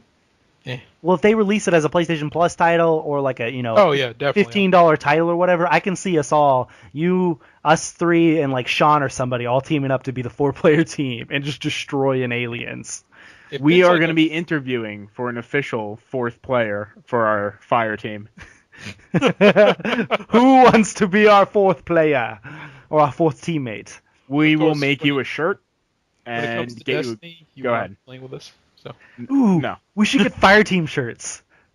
We should. We should totally. We'll get it when we officially make a clan. Yeah, see, and then we could stream. We could all stream at the same time and record them, and then post-production put them together, and on the little camera it'll show each of us with a fire team shirt.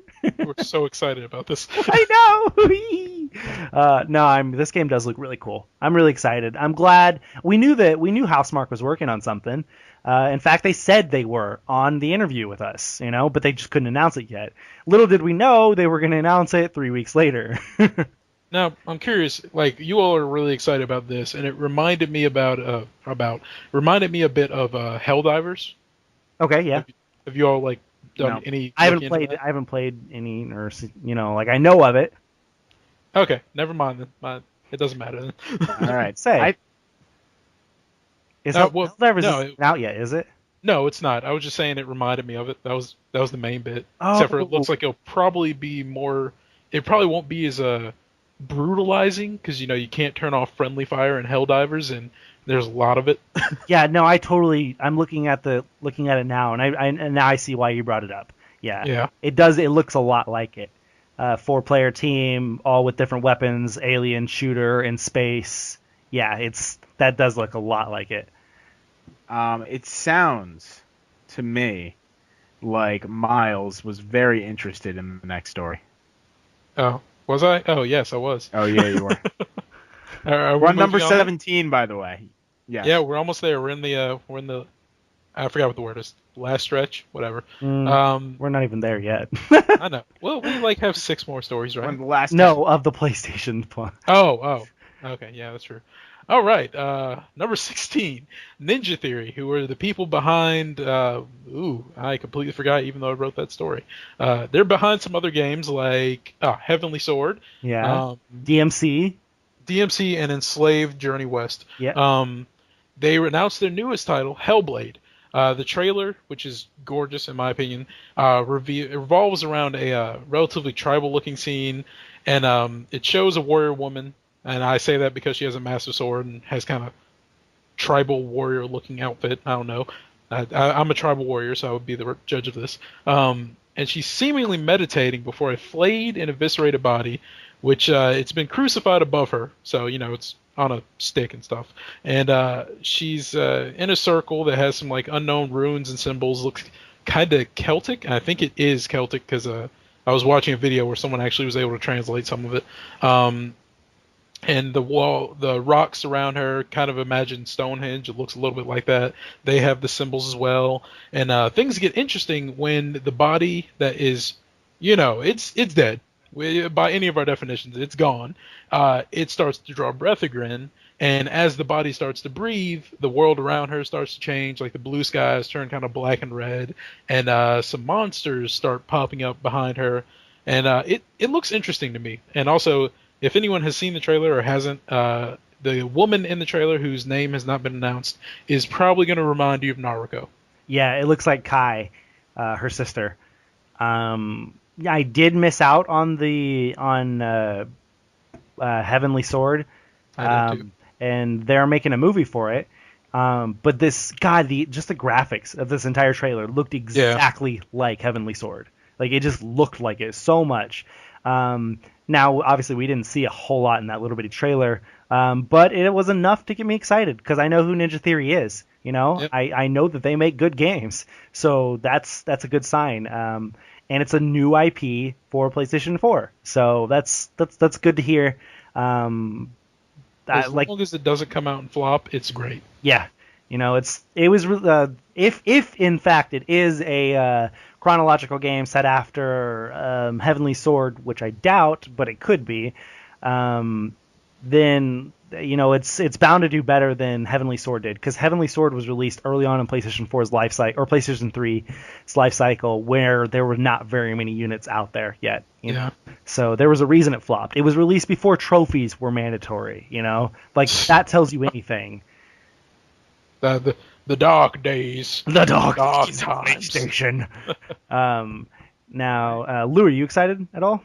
I saw it. I'm, it's not the top of my list. I think that a lot of these games, something I really enjoyed about Sony was they came and they brought the games much like Xbox did at E3. And I think I was a little overwhelmed at some point. Just games. And this was gripping, but as much as everything else was, and nothing from Sony really stuck with me too hard. I'm sorry, you said overwhelmed by the games, and I just imagined you like flopped over in your seat, like drooling, your eyes roll back in your head like someone ODing. Well, someone tweeted at us, I forget who, one of our newest listeners, saying that they were disappointed because there was not enough Sony games. And I remember Courtney was like, wait, what is he talking about? And I went back and checked. I'm like, there were 25 brand new announced games. Yeah. His issue was that there wasn't any Uncharted 4. Yeah. But that whatever. Yeah, it happens. Before we move on, though, a new announcement just came across on IGN. Because we didn't have enough news. Keep going. Yeah. Apparently, No Man's Sky. I have to bring it up because Miles is here. Apparently, No Man's Sky canceled. No. If you wanted to see everything in No Man's Sky, it would take you 4.6 billion years. So, oh god. Well, just so you know. That makes me happier and more scared for the game. They apparently didn't want to be outdone by Dragon Age's 200 hours. Yeah, no shit. The reasoning for the explanation for it or whatever, early on in development, they were using a 32-bit number to generate all the planets in the universe, and that would make a lot. You know, it would take you about 4,000 or 5,000 years to see every planet if you spent 1 second on each one. 1 second on each one. But they decided to up it to 64-bit, a 64-bit number to generate that, which expanded the time to 4.6 billion years. Okay, I don't know if you all play card games at all, but there's certain things you can do that's called winning more, and it's not really highly, it's not looked well upon because it's just literally like you're already winning. You're just doing more to win more. That makes no sense, and that's kind of what I'm hearing right now. Oh, sorry, it's 5 billion years. It's more than 4.6. Oh, okay. I was gonna do it all 4 billion years, but now it's 5 billion. I don't know how I feel. I don't know. That's an extra bit of time that I don't have. Wait. It gets better. And that's if you take 1 second on each planet. Oh God! What happens if you're just doing like flybys? Oh, well, then you got to count in the time it takes to get from planet to planet. I am happy that it was never my goal to see every planet in that game. It's like, can you imagine making a guide? No, we're gonna actually have a NASA just for this game. Oh dear. Okay, so number 18 on our list. A cryptic trailer for a game called PT was shown at Gamescom. Nope. Now we know that it is not PT. That actually stood for playable trailer or playable teaser. The game is actually a teaser for Silent Hills. And yes, that is Hills with an S. That's not just Silent Hill, it is multiple. It is a game being developed by Hideo Kojima and Pacific Rim director, whatever the fuck his name is. How do you pronounce Guillermo del Toro? Guillermo? I didn't know how to pronounce the first name. I knew the Del Toro, obviously. But not only is it them, but it's going to star Norman Reedus, who is known for playing Daryl Dixon on The Walking Dead. And was he the guy just in Guardian of the Galaxies? No. That was his brother, Merle. Yeah. I really have no clue. I don't watch Walking Dead. Daryl is the badass with the crossbow. So right, I remember people like that. Yeah, he's really, really, really cool. He's a really good character on the show. He's not even in the comic series. He was made specifically for the show. He actually tried out for Rick, and he didn't get Rick obviously, but they liked him as an actor so much that they wrote the character specifically for him. So nice. Yeah, that's a little about him. Disclaimer, yeah. No, absolutely no spoilers for PT because I'm about to play that, and I want everyone to see how much of a scaredy cat I am. Yeah. So yeah, no spoilers. But having myself already played it for about 5 hours now. That's a 5-hour free game. Oh my god. Yeah. Yep. Okay, you can beat it in less. You can beat it in like 45 minutes. It can happen. But nobody knows how. Yeah, so having myself played it for 5 hours, I know Miles has experience with it as well. This game, I have never screamed out loud playing a game before. Like I squealed a little when I played Outlast. It scared me and stuff. This game literally scared me. Like I jumped out of the bed I was sitting in and screamed. So yeah, this trailer. It's like if you see the trailer, I'm pretty sure like that the one girl who like just screams and keeps screaming, I feel like that was milked. But the one at the end who screams and is like gasping, that is pretty spot on. See, I don't know. Like Erica, I'm turning you guys all out right now. Erica now. was with me, and she screamed. Like she really screamed when some of the stuff happened, and I've never heard her scream before. And so, like, I don't know. Like some of those reactions had to have been genuine, at least to some extent, you know? Yeah. Like, yeah. Oh God, I can't wait to play with Audrey because Audrey's the biggest chicken known to man. You guys played Fallout 3, of course, right? Oh yeah, it's not scary at all. Yeah. She we were exploring the underground tunnels. And you know the giant killer ants? Yeah. She screamed when we opened a metallic door and went up, Yeah. and the scientist walked out. that nerdy scientist guy. She it was the most embarrassing thing because it was at her college and all of her roommates were right there. That's good. That is good. But I can't wait to play this. I'm kind of waiting so that she could join me, just so she could watch it, because I think that the reactions are going to be fantastic. Yeah. I think the scariest part about this game for me, before going into it, was they gave the developing studio, which is like 1883s or something.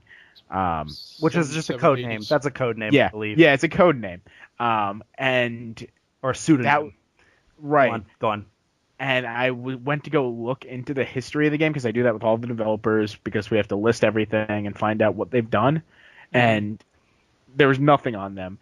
And I was like, oh my god, this is like one of those scary Ring moments where they announce some game that everyone plays it and gets haunted because it's some creepy studio that no one's ever heard of. Oh, believe me, don't try sleeping alone after you play it. I had to sleep alone after playing it for several hours, and holy balls, like, I was freaking out. Like, this game, oh man, it's nuts. It is nuts. That's really all I can say. It's a good sign for the future of Silent Hill.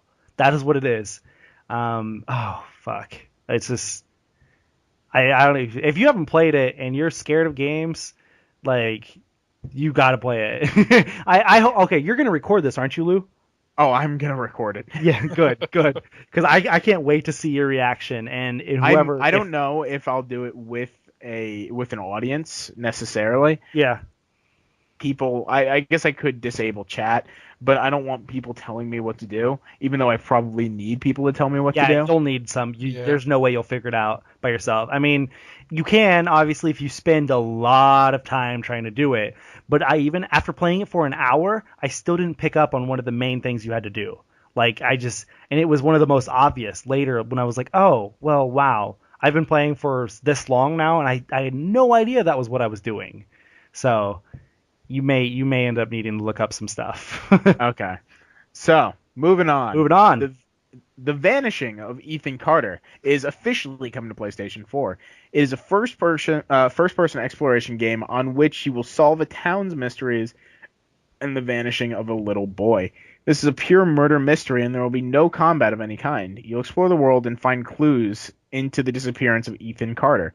You can complete the game at your own pace, and they did say there will be a few scary moments in the game. For the most part, the game's uneasiness will make you scared of what is coming or not coming. The astronauts, the developers, have taken inspiration from writers like, you know how to say this? I would assume it's Algernon, but I don't know. Algemon? It's like a Pokemon. Algemon! Actually, that's like a Digimon. Yeah. Algemon Blackwood, Stefan Grabinski, and H.P. Lovecraft. Much like their writing, the game can be weird by using the spirits to look into a murdered victim as at the victim's final moments plays out. The Vanishing of Ethan Carter will be released on September 26th for the PC, and later at an unknown release date for PlayStation 4. If you kind of want to get into this game, there wasn't a lot said about it, but I went and looked into it and went to their website. They have a digital comic on there that's free, and everyone can go, and it's only like a couple panels. It'll probably take you like 5 minutes to read, and just that alone got me interested. I love when other studios use other forms of digital media or any other kind of media to promote their games, and this really kind of caught my eye, just of the detective getting a letter from an Ethan Carter and wanting to go look into it. And I like the idea that there's no combat. I think that it's a brave thing for games to do. I agree, and I'm excited about this game as well. Not as much as other games like Tomorrow Children, but it does look really cool. It reminds me a whole lot of Murdered Soul Suspect. God, I thought that too when I saw the ghosts. Because, you're a ghost. Is this the second one? And there's no combat, and you're solving mysteries. And so it reminds me so much of that game. And I really did enjoy my time with Murdered Soul Suspect. So I'm excited for this game. I don't, obviously we don't know when it's coming. It's coming to PC also, but I will definitely be playing it on PlayStation 4 when I do play it. So That's what I had to Good say. stuff. Yeah, good stuff. Number 20. Sony announced the release dates for the recently debuted PlayStation TV. The PlayStation TV will be coming on October 14th to those in North America, and it will cost $99, or you can get a $139 bundle that will include a DualShock 3 controller, HDMI cable, 8GB memory card, and a copy of Lego the Movie video game for PlayStation Vita. For the PAL territories, PlayStation TV will be €99, and it will also include 3 digital games. So, are you guys going to be buying the PlayStation TV when it comes out in a few months? Why Probably. DualShock 3? Because Yeah. that's what it was developed for. But that just seems weird that they knew that the PlayStation 4 was coming, but they didn't, make it ready for DualShock 4. Because personally, I don't have a DualShock 3 controller. Yeah, you will then get the bundle. What about No, I'm not. what about using your PlayStation 4 via the PlayStation TV? Doesn't that support PlayStation 4? Yeah, it supports. You can basically transmit your PlayStation 4 to another TV using Vita or using PlayStation TV. Which even then, my understanding is that you still have to use a DualShock 3. That seems really broken because some games really do use the touchpad. However, that being said, I may be wrong, and they may be assuming that most houses are small enough that you can use a wireless PS4 controller anywhere in your house, and it will work the same with Vita TV. It just projects the TV part of it, but the controller actually goes to your PS4 and controls it. So that may be the case. I would prefer that. I'm not going to get it. I probably will, just because I'm a super nerd, and I would love to play my Ease game. I would love to play Persona 4. I would love to play Tales of Hearts R. I would love to play all of those on my TV. That'd be so cool. Playing the Vita games is like the only reason I would get this, because personally, I only have one TV, so... Yeah, exactly. Me too. I don't need to project it. Well, I love having a reason to play the Vita. I think this would just give me more reason to play on my TV. And I do like, for instance, Rogue Legacy. I love that game, but I only love it on the Vita. I played on the PS4. I'm like, I understand why people aren't hot about this game if this is how they're playing it. Yeah. No, I mean, I get you. I get why it's cool, and I love my Vita. I really do. But I'm not okay with sitting in my bed playing on my Vita for 6 to 8 hours, That's awkward for me. It's something I'm not used to. It's the small controller, my hands don't fit on the Vita very well. And typically when I play a game, I play long games. I play RPGs like Persona 4. And you know what they say about big hands, Courtney? They say you can't actually play PlayStation Vita a lot. For long hours, yeah, it's actually true. That's but yeah, see, I can't imagine myself playing 100 hours on my Vita to beat Persona 4. It's just, I would rather do that like it was a PS3 game with my DualShock 3 on my TV. So, but I still just don't like the Vita. I'll be honest. It's a great system, but it just the UI was awful in my opinion. It was really hard to navigate for me at times, and I just my hands are also large. I have bony fingers that just kind of extend into the dark or out of the darkness when you're trying to sleep. So it's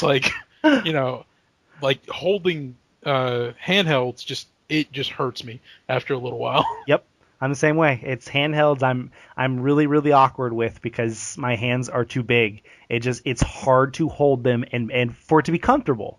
I'm not a little kid anymore. So playing a Game Boy all day long to play Pokemon is not the same. My hands don't fit on it as well as they used to. And I can't validate playing handhelds anymore. Because if I'm at home, I'm on my computer or on my PlayStation. Mm-hmm. And if I'm out, then I'm normally just going out to get food or go to work, which are two situations where I'm not going to be sitting there playing a handheld. Same with me. And then I can't agree with you guys. I'm so sorry. You look at the same situation. You look at it when you were a kid. Your mom could be like, I'm using the TV. You can't use the TV. Okay, well then I can't play my Super Nintendo. So I'm going to go in my room and play my Game Boy. Where you didn't have a TV, or you had a TV but you didn't have your game system, and your mom wouldn't let you bring your game system into your room, so you could only play your Game Boy. So it's the situations have changed. I don't have a mom who tells me I can't be on my TV anymore. I can fucking be on my TV as long as I goddamn want. There is no telling me to get off my TV. I fucking bought it. It is my TV. I live alone. So it's like, you can't force me to play a handheld. I have to really want to. And I do. There are times when I do. I've played Conception 2 the past few weeks, and I've loved it. I've spent a lot of time on it. But at the same time, it's just hard for me to choose Vita over playing my PS4 or PS3. But, yeah. Yeah. That is not how I feel about mobile games Oh, yeah. handheld games. It's obviously a very, very split fan base right I now. think I'm that guy who thinks that handheld is a perfect home console thing. I think it's just there are games that are made for that medium. For sure. And it's never been the case in my house where we were ever fighting over TV because they knew I liked playing video games. It wasn't right in I had like just a small CRTV, so I'd always have a small one to play in my room if I ever wanted to play a game, and that's how my parents got rid of me. Just stay in your room all day.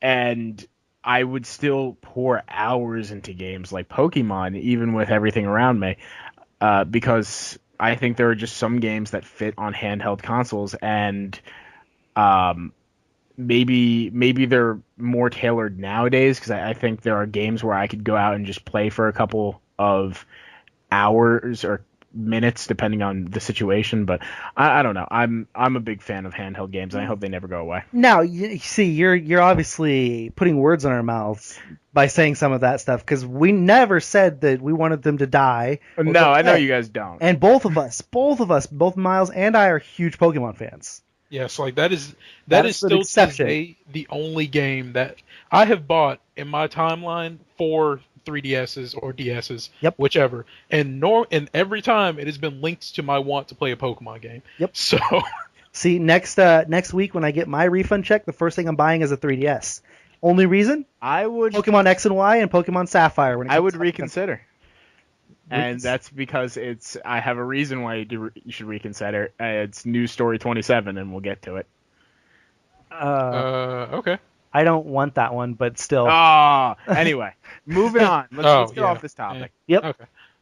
Okay. Media Molecule announced that they will be bringing the game to PlayStation 4. What game? What game are they bringing? They're bringing bringing Tearaway Unfolded. It's going to be a repurpose of Tearaway, built from the ground up, but it's a retelling of the story, so it's generally going to be the same plot. Mm-hmm. However, the game is going to be rebuilt from the ground up. PlayStation Vita specific actions will be done away with in favor of DualShock 4 specific actions. As an example, players may brighten up the screen with a light bar or use the touchpad to create a wind current. Additionally, Tearaway Unfolded will be running at 60 frames per second at 1080p. As of yet, there is no set release date or price point for the game. I imagine it's going to be $50. Yeah, I think it'll be cheap. It's going to be 40 or 50. Go ahead. I think if you buy it alone, it'll be like 40 or 50, but it also seems like a game that you would have to have the camera for. I see. I don't think so. I mean, What about the light obviously, bar? obviously, Yeah, the light bar. That's it. obviously the camera was very, very a big part of the Vita version of it, but maybe they just completely scrapped that for something else. Maybe that's optional for PS4. I don't know. Well, then, like, how would you do the light thing? That's that was the only thing that made me be Maybe like, it's just you like a have to have very the camera. not big part of the game. Yeah, maybe they That's- just took it out. Could be. Maybe because I know a lot of the things where you have to cut out paper and stuff, and design parts and things. Maybe that takes the place of taking pictures. Maybe you just do more of that. I don't know. I'm gonna get it. Yeah, I am too. I'm excited because I never got it for the Vita. I just didn't have the money at the time, and that wasn't the game I was focused on. And I'm really excited it's coming to PlayStation 4. And when I saw it in the trailers, it looked beautiful. It does. And it was beautiful on Vita. I really enjoyed it on Vita. And it says something if I enjoyed it on Vita and still I'm going to get it on PS4. Like Right. that says something. It was a really, really cute, artsy Right. game, and it's being changed. They're changing stuff for PS4, so that's cool. Right. Also, I just want to mention that this isn't Media Molecule's game. Like, I mean, it is their game. It's not the game that is the new one that they've been working on and kind of hinting at. This is kind of just the stopgap in between. They said that they're still actively working on that next big project, and this is something they're doing until then to tide us over and to tide console gamers over. But we can still expect an announcement coming sometime soonish, like within the next year or 2 years. Probably a year. I doubt it would be 2. Yeah. Well, yeah. I'm just saying it's not going to be a 3-year long dev cycle until we hear about the next game. All right. Next announcement. Number 22. There were lots of new Infamous First Light details announced. First Light will have its own platinum trophy. What? I know. That is crazy. Yeah. That when I heard that, I was like, wait, what? No. It just didn't sound right. No. But besides that, the game, while the game is going to be standalone, there's going to be no North American disc. The European market is going to be the only people graced with the beautiful Infamous First Light standalone disc. Delsin will be in there because there's going to be battle arenas. The trailer, if you watch the trailer, it shows off Fetch, Abigail Walker, doing her thing, killing a bunch of DUP people, but they're all holograms in this kind of battle arena thing in Curtain K. Is that what it was called? Yeah. Mm-hmm. Right. And they say that this is going to be a big part, this battle arena thing. It's going to be a leaderboard-driven, worldwide replayable experience where it'll have a reason for people to keep coming back. If you get the game, you can play it as Fetch, and you could use all her new crazy powers because they're not sticking to solely Delsin's neon powers. Or if you were one of the 5 or 6 people that kept Infamous Second Son and didn't sell it back after that weekend, you could use Delsin. I still currently have Second Son. So do I, but I bought digitally. But I'm trying not. I'm trying to sell it because I've been needing money for the past 2 months, but I haven't found a buyer yet. So I may still have it at this time. Are you going to keep it with this announcement? Yeah, probably. I didn't want to sell it anyways, but I needed money, and now that I'm about to have money, I'm like, well, I might keep it now. Right. But So but then may sell it after the DLC. This comes to America on September 10th as well. On That's only the 24th. Oh, okay. Gotcha. No, it's not even the 24th. It's the 26th. Yeah, the 26th is when it comes digitally to North America, and the disc version will come to Europe on the 10th of September.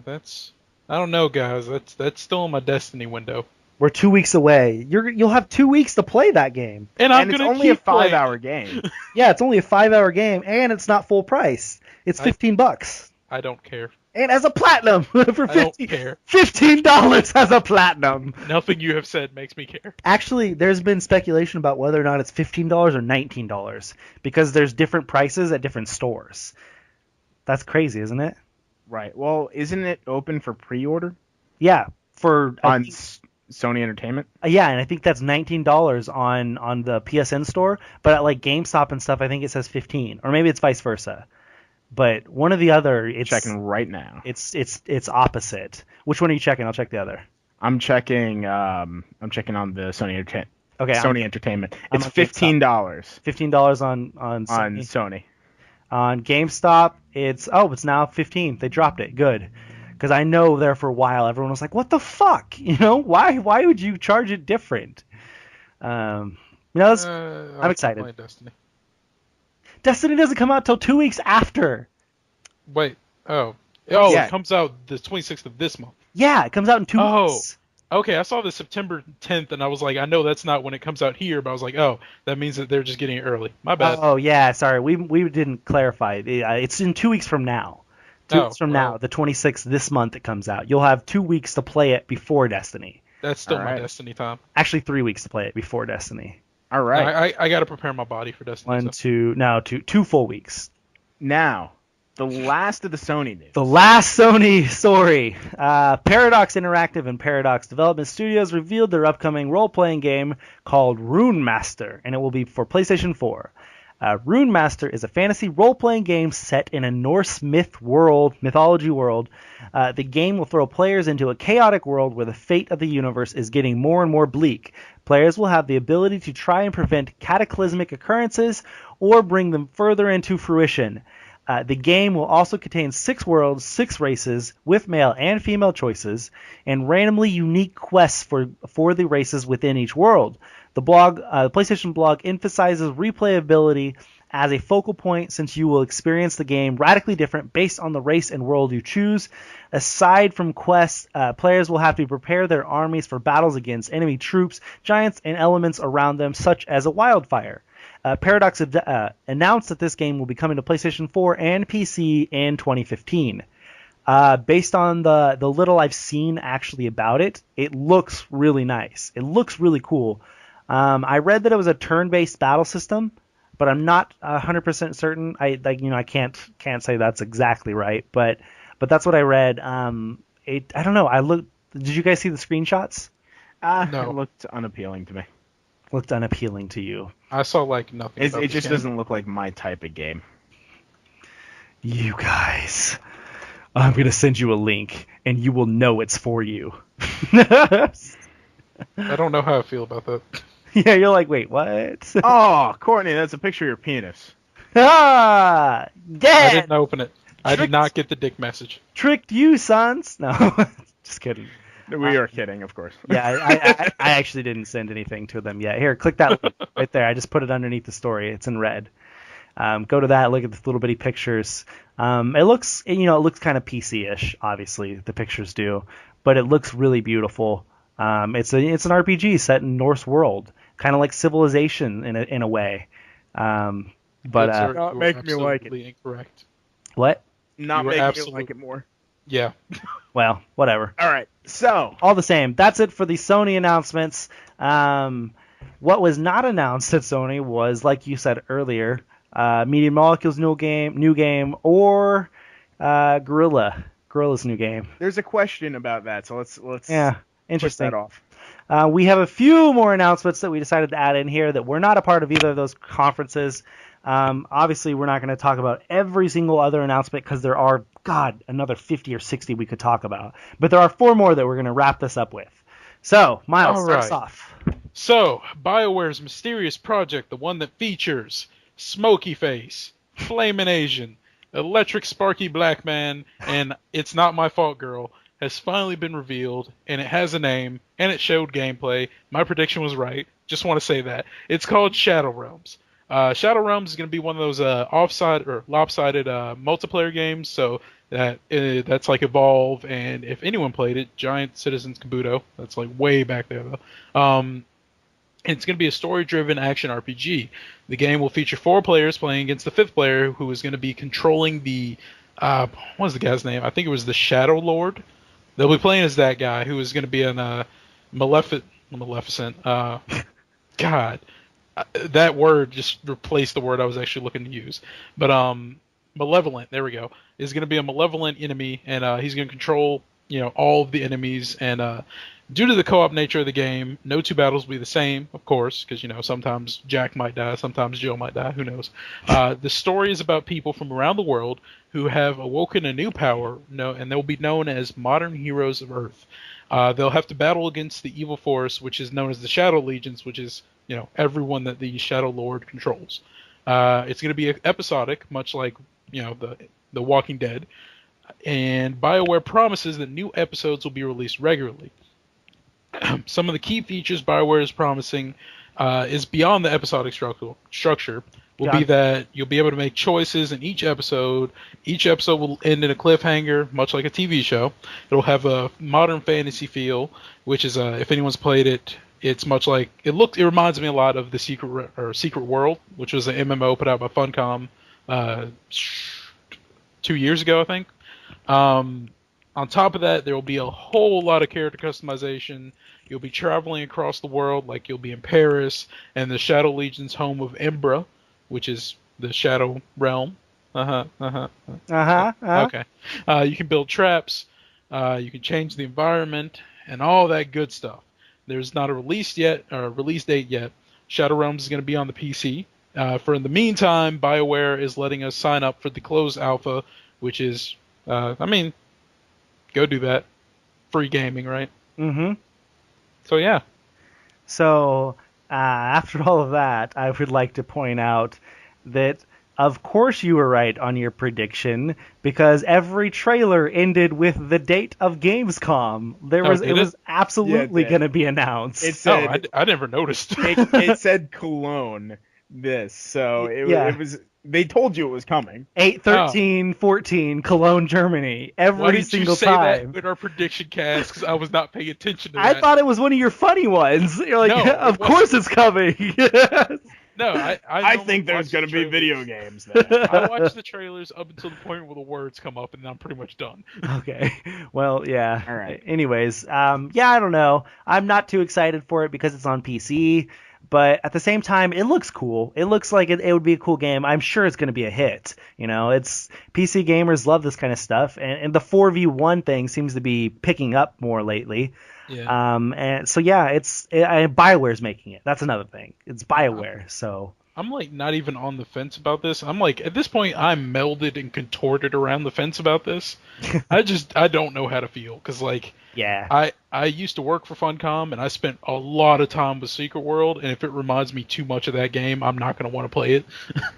If it comes out on PlayStation 4, I will definitely be playing it, But if it stays on PC, it's hard for me to say that I'm going to play it. And now I've heard that this game is going to be regularly updated and stuff's going to be added to it. So does that mean that you're going to have to pay a subscription? Or is this going to be a just one-time buy game? Since it is PC and it is multiplayer, who knows? I don't know.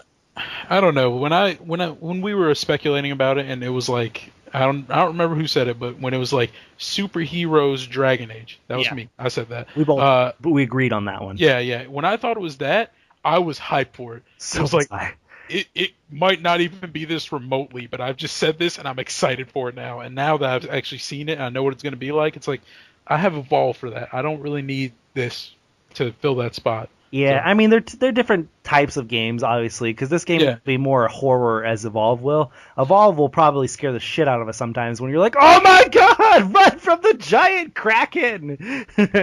But it's just like, I also don't like I don't like a lot of micromanagement in my games. Yeah. Because like in Evolve, you play as the monster. You are the monster, you run around, you wreck face, you eat things to get bigger and badder.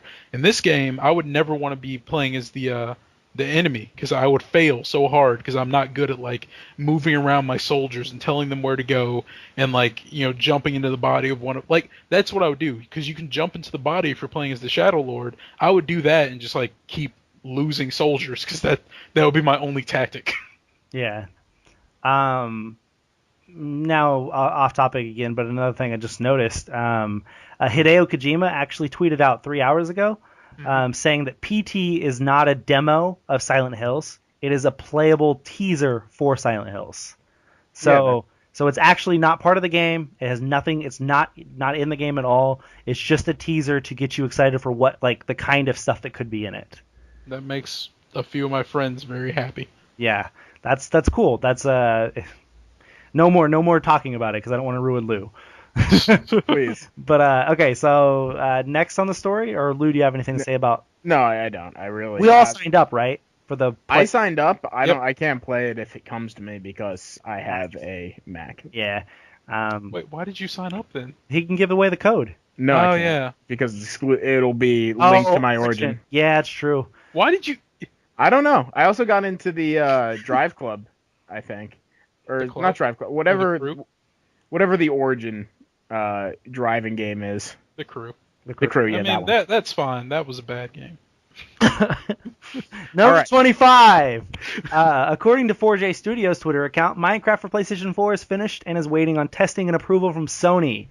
The tweet said, we've handed Minecraft PlayStation 4 Edition over to Sony for the final test. #Minecraft PS4. However, the PlayStation Vita and Xbox One versions of the game are not quite done yet. 4J Studios tweeted an update to that 10 minutes later, reassuring fans that they're still being worked on. They said, we're still bug fixing #Minecraft Xbox One and #Minecraft PS Vita. We'll have news when we have it. Or we'll give you news when we have it. Sorry. So yeah. I like the other one better. We'll have news. We'll have news when we have it, you fucks. Just chill the fuck out. No, I mean, yeah, everyone. God, Minecraft has just taken over the world. It really has. It's killing Greg Miller inside Yeah. every day. He doesn't find out when the Vita gets it. Exactly. Like it's taken over the world. I still not a fan of Minecraft. Never played it. No, absolutely not. I'm still, I've never played it and didn't ever have plans on playing it until I found out it was coming to Vita and PS4. Now I might, I might. Obviously not anytime soon. There's way too many other games coming out. So Lou, have you played it yet? I tried it really, really, really early on in the beta. Like Okay. it might have been the alpha. But I remember it was just getting buzz around places, and I was on like NeoGAF and hearing about it. And I didn't like it. I don't know if it's been streamlined since a bit, or it gives any more introduction on how to play, but back then there weren't a lot of how-to guides or walkthroughs or explanations on how to get into Minecraft, and it just never stuck, and I've never went back to it. Well, okay. As someone who has played it and who has actually had fun times with it, it's fun when you have when you're playing with people and just like doing whatever. Mhm. But I can understand the people who are like, I tried to get into it and didn't really like it. It's like it's an acquired taste. Yeah. Right. It's something I can see myself getting into if I have the time to invest in it. I just don't right now. So Yesterday I was at a restaurant. 6 kids were sitting behind me. Mhm. All of them with iPads. I don't know how they could afford it, or how their parents could afford it, but all of them playing Minecraft. Wow. I was amazed. Kids love Minecraft, man. That's crazy. By the way, DualShock 4s right now are on sale on Amazon for $45. I already have 2. No, Newegg, $45 on Newegg. I already have it. At PS4, Right. well, I need another one. PS4 for $360 at Amazon. Oh. Natural Doctrine on Amazon for $50 or $60 with a $10 gift card. Yesterday they were on sale for $40 with the $10 gift card. It was like a temporary sale that kept going up, and I was like, "Fuck! If I had money, I would totally pre-order this right now." But I didn't have. I was money. going to tell Jesse that. I think Jesse is the one who's reviewing it. Yeah, I just never did. But so yeah, just a little bit of side stuff there. Back to the news. Only two left, guys. 26. Oh, World wait. of Warcraft. What? Oh. What are you saying? I was gonna say we need to change that hashtag from Minecraft PS Vita to Minecraft PS Vita Save Greg. Save Greg's insanity, or from losing his sanity. Okay, so number 26, World of Warcraft, Warlords of Draenor, or Draenor. Draenor will be launching on November 13th, 2014. It's the release date was announced on Thursday. No. Yeah, it was announced Thursday. It was announced yesterday. But it will be released on the Thursday after BlizzCon in November. There will be a pre-expansion event that will involve the Iron Horde coming through the Dark Portal and taking over the Blast Lands and Upper Blackrock Spire. Players will be able to run the Upper Blackrock Spire as a level 90 for a limited time. And then there will also be an animated series featuring Kargath Bladefist. So there's going to be a pre-launch event that will get you ready for the expansion, and then it's going to launch on the 13th. There are a fair amount of experienced older World of Warcraft fans that are really excited about this to get back into it. I certainly am. I mean, I'm obviously not going to be able to get into it right away, but it looks so much cooler than Mists of Pandaria. That's a shots fired. Can it get less cool than Mists of Pandaria? Yeah. Hey, pandas are cool. Pandas are cool, but I just can't. I'm just a kung fu. No. Nope. The movie was okay, but once you brought in the World of Warcraft, I lost all interest. Right. But so that's good news. World of Warcraft has recently seen a big drop in subscriptions, and now there's a lot of rumors about World of Warcraft 2, which was also confirmed that Blizzard is looking into World of Warcraft 2, that they're talking about it, and they've been talking about it apparently for the entire time World of Warcraft has been out there, but they did confirm that it could happen. Why? And there's a mystery project going on at Blizzard right now, and so that's kind of rumored that could be World of Warcraft 2. Would that just be for money then? Well, I'm assuming that it would be a huge UI update. It would be a huge graphical update. It'd be a huge content update. It would be a new world, new characters, all new everything. It wouldn't be like the same stuff. Or maybe it would be like, God, I don't know, 10,000, 15,000 years later, where StarCraft? Yeah, or something like where everything from Warcraft was old history, and I don't know, I think it would bring in a lot of new sales. So, but Right. Who knows? All right. Well, moving on to the last news. The last news. All right. There were a couple of new announcements from Nintendo about Super Smash Bros. Specifically the 3DS version. Well, this actually goes to both, but they announced that Meta Knight was coming. This was initially teased by Sakurai on the Miiverse he normally does a small picture to let people know, and I think it was a Mii, one of the Mii fighters, with a Meta Knight-esque outfit on. So a lot of people were rumoring that is Meta Knight in the game in some respect, and they did announce that he was officially coming. My friends are overjoyed about this because Meta Knight is one of our fan favorites. Talk to you. After that, they announced that there's going to be a Smash Bros. 3DS XL bundle.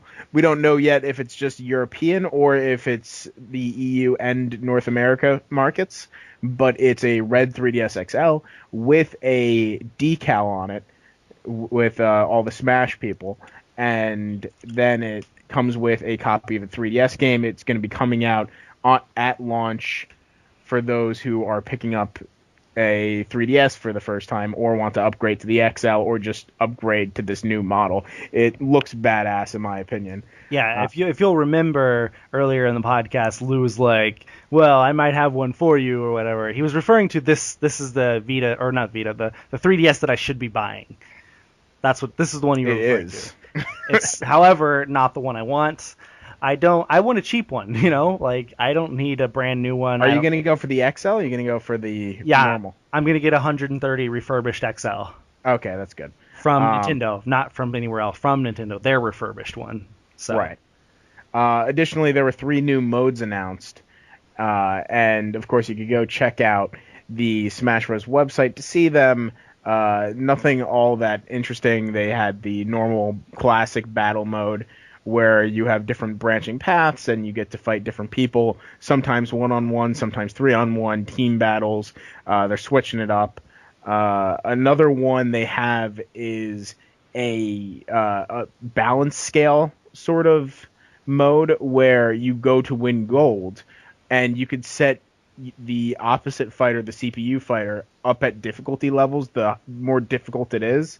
Like if you go for CPU 9, if you remember Smash Bros. Melee, or any Smash Bros. Really, if you set the difficulty up to 9, you get way more gold than if it's set up to 1.5 or 2. Well, that's cool. Yeah, that is. I think that's interesting. And then they showed off the Stadium mode. Stadium mode has 3 sub-modes that they've shown so far. One's the Home Run Derby, which is everyone's favorite. Then they had... I forget what the other one, but the new one they announced was a target mode, Target Bombs, where it's like the old target mode from Smash Melee, except you hit a bomb, much like you would in Home Run Derby, and try to aim it and use enough power that it makes everything explode. It's kind of like a mix of Bomberman and Angry Birds. And Smash, of course. And Smash. Right. But that was just a mini avalanche of Smash announcements that happened just some random point. They were at Gamescom, Nintendo, but they didn't do anything big. Yeah, there was no press conference. There was little announcements here and there. Right. But that's pretty cool. If I was interested in buying a new 3DS, this would be the one. That is a really slick looking 3DS. Something you do have to consider when it comes out is maybe you want to get the refurbished, but if this comes with a copy of Smash Bros. And it's the standard price, it might be worth it to just jump for it. Yeah, I mean, I could still get Smash Bros., which I wouldn't be getting for 3DS anyways. I'm getting it for Wii U. I don't care for it on 3DS whatsoever. I'm getting my 3DS simply for Pokemon. Like that is it. You know. Of course, I may end up getting, God, what's its name? With Marth and Roy. Oh, Fire Emblem. Yeah, Roy. I may end up getting Fire Emblem. I may end up getting Bravely Default or whatever. But it's strictly Pokemon right now, and no way, shape, or form is it going to be Smash Bros. Because that's a Wii U game all the way for me. But yeah. All right. So that wraps up. That is the news. Yeah, all 27 news stories. Like what, 2 hours later or so? Oh Thanks for everyone who stuck with us. Oh my God. Yeah, but we still have more. Wait, what? There's more? Yes, there's more to the podcast. The normal stuff. We're gonna wrap all this up. We'll try not to take too much time on it since it has been a longer podcast. But you can roll quick fire. Lou's favorite new addition to the podcast. What is it? What's the next section? It's the review wrap-up, where we just go over some of the reviews that we did this week and say what the score was and what the author thought about it, or if we have any personal experience, what we thought about it. And yeah, so let's just get into that. All right. Miles, start us off. Can someone else start us off? I need to look up the review right quick. Oh my God. I can start us off with the one I did. Not bad. I reviewed Pure Pool this week. It actually came out the week of The Last of Us Remastered, which is why my review for it came so late. I had been playing it off and on while I was playing The Last of Us, but there was no way I'd played it enough to review it yet, so I held off until I could get more time with it. I gave it a 7.8, which in my opinion is a very good score for a game dedicated strictly to pool sim. And it's beautiful. It's beautiful. It sets you up like you're in a bar. There are actually people wandering around you. There's music playing, full customization and stuff. It's very fun game, very, very realistic pool, but it's hard. That's the biggest downfall. It's very, very hard, even on the easiest mode. Now, I shouldn't say very, very hard on the easiest mode, but it's very easy to lose on the easiest mode. So if you're a fan of pool, I definitely recommend picking up. It's only like $12. So it's not a very expensive game. It's a fun arcade-like game, just playing pool. But yeah. All right. Let's see. On Vita, there was Phantom Breakers Battlegrounds, which was delayed twice, I think, and it just came out last week. Mm-hmm. We got a really, really, really early review copy, way earlier than most other people, and that was because Andrew Lee, one of our writers, lives out of our zone. It had a really early. Is it a European release there? Australia release? It's I don't know how that market. It's your Australia or Australasia. I don't know. It's some weird combination of two different continents for that. Right. But, Eurasia? No, that's not it. Because it includes Australia. Oh, anyway, gotcha. Phantom Breakers Battlegrounds came out a while ago. He gave the game a 7.7. And said that it was good. There was a lot of things that he'd recommend about it, but there was an unintuitive skill tree which kind of dragged it down a bit. If you're into that, if you've seen it on the Xbox 360 and you really want to play it and have been a PlayStation person, then go for it. It's right at home on the Vita. But yeah, just go get it if you like brawlers. Yeah, it's a side-scrolling brawler. It looks really cool. And then the last review. What? Let's note that at the end of this, we're going to be giving it away. Oh, yeah. We are going to be giving away a copy of it. So if you're interested in it. I actually forgot all the time we've taken with news. All right, Miles, next. All right, last review is also our highest ranking one that was given by Patrick Garrity. Of course, one of our writers, not just some random person. It was for Disgaea 4. Disgaea 4, A Promise Revisited. Yep. And so he gave it an 8.0 out of 10, of course. According to him, the game was great. It's packed with content. He actually felt it was a steal to get all you got in this game for, the, $40 that it costs. Like I said, it's strictly for Vita, but he loved the story is great, the humor is great. He said it hits close to home at times, and the way it plays is that even if you lose, you still feel like you're learning something and getting stronger. So it's got a good, pacing. I don't know if that would be the right term for it, but he speaks well of it. So if you want to play a good strategy RPG, check it out. Fair enough. All right, now we're going to move on to our listener questions. The first question comes from Tunde, who is now sending in a question every week. So thank you, Tunde, for listening every week.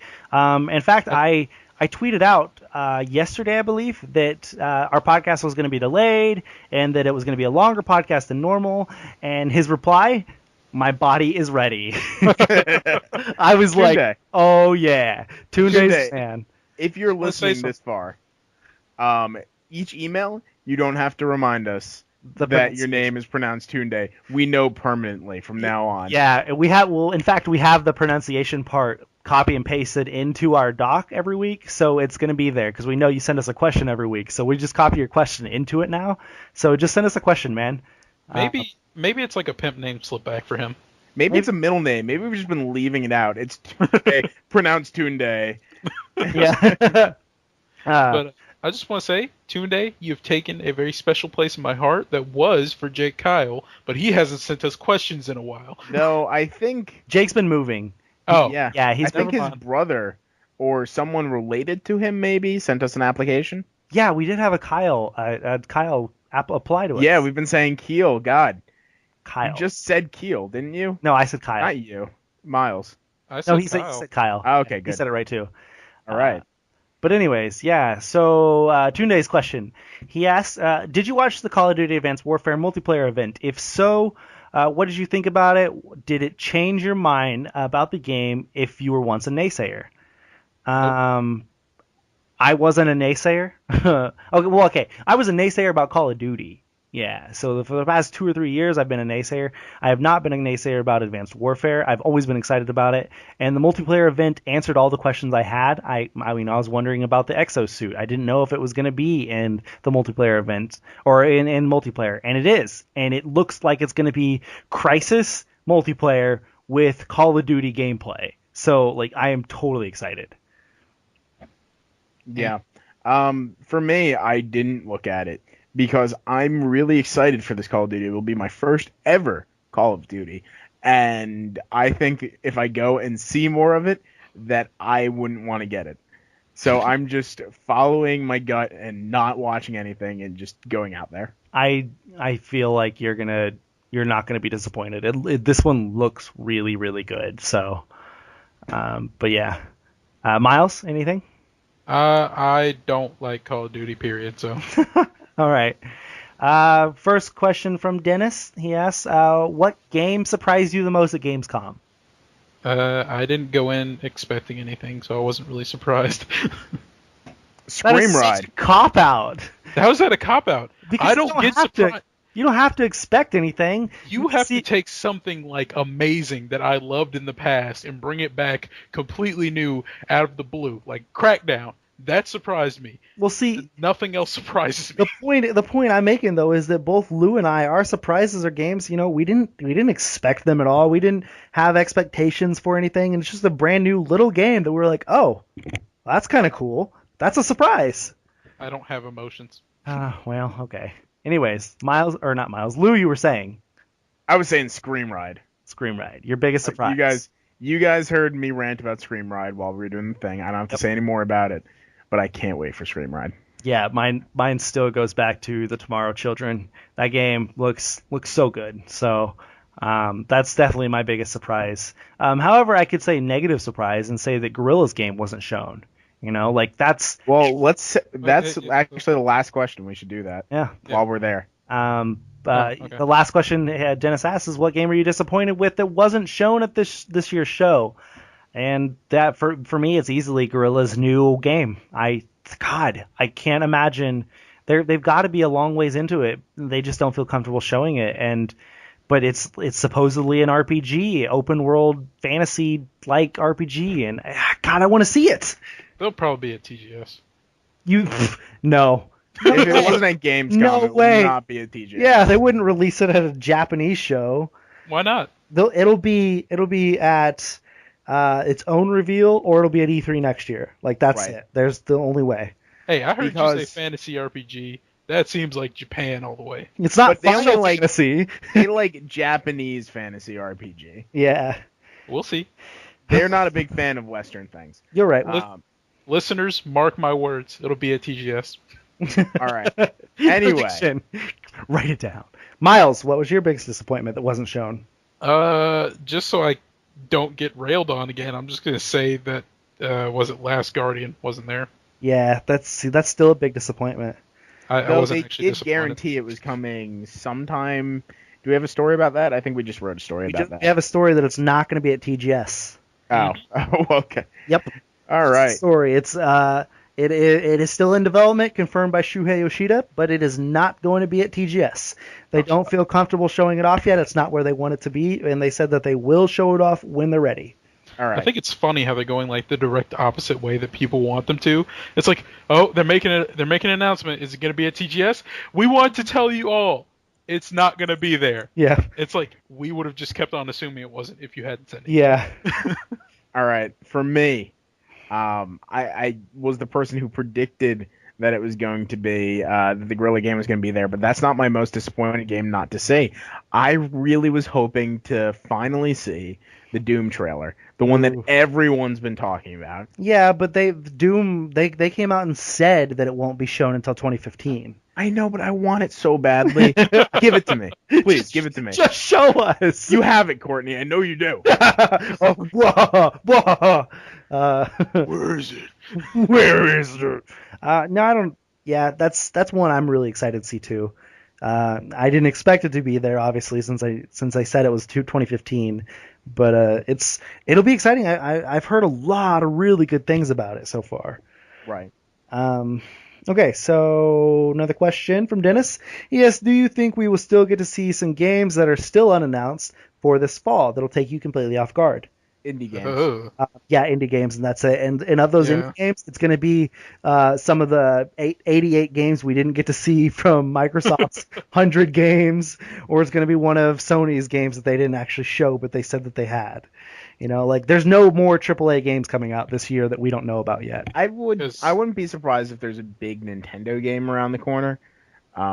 Just because they normally stick to one game at a time, and once Hyrule Warriors is out, they have to announce something new. Super Smash Bros. Yeah, but I mean, not for this year, not for 2014. I don't know. I look Smash at the Bros. list. That's their winter game. I look at the Spoilers, December it's list, and Legend of there's Zelda. nothing. Legends of Zelda. Well, yeah. I don't know. I just know that Nintendo has like 15 or 16 announced games that have no release date. And it's like, God, just tell us. Right. Okay. Okay. Another question he has, do you think that there will be a new YouTube feature that will have a big... Wait. Do you think that the new YouTube feature will have a big impact combined with System 2.0 update? What feature? The ability to upload. yeah. Oh, okay. I thought he meant like something that YouTube has. Will have a big impact. I mean, yeah. I mean, More. I think so. More YouTube videos. yeah, That's they'll the be like, easiest one. I think there's been a major drop off on people streaming games.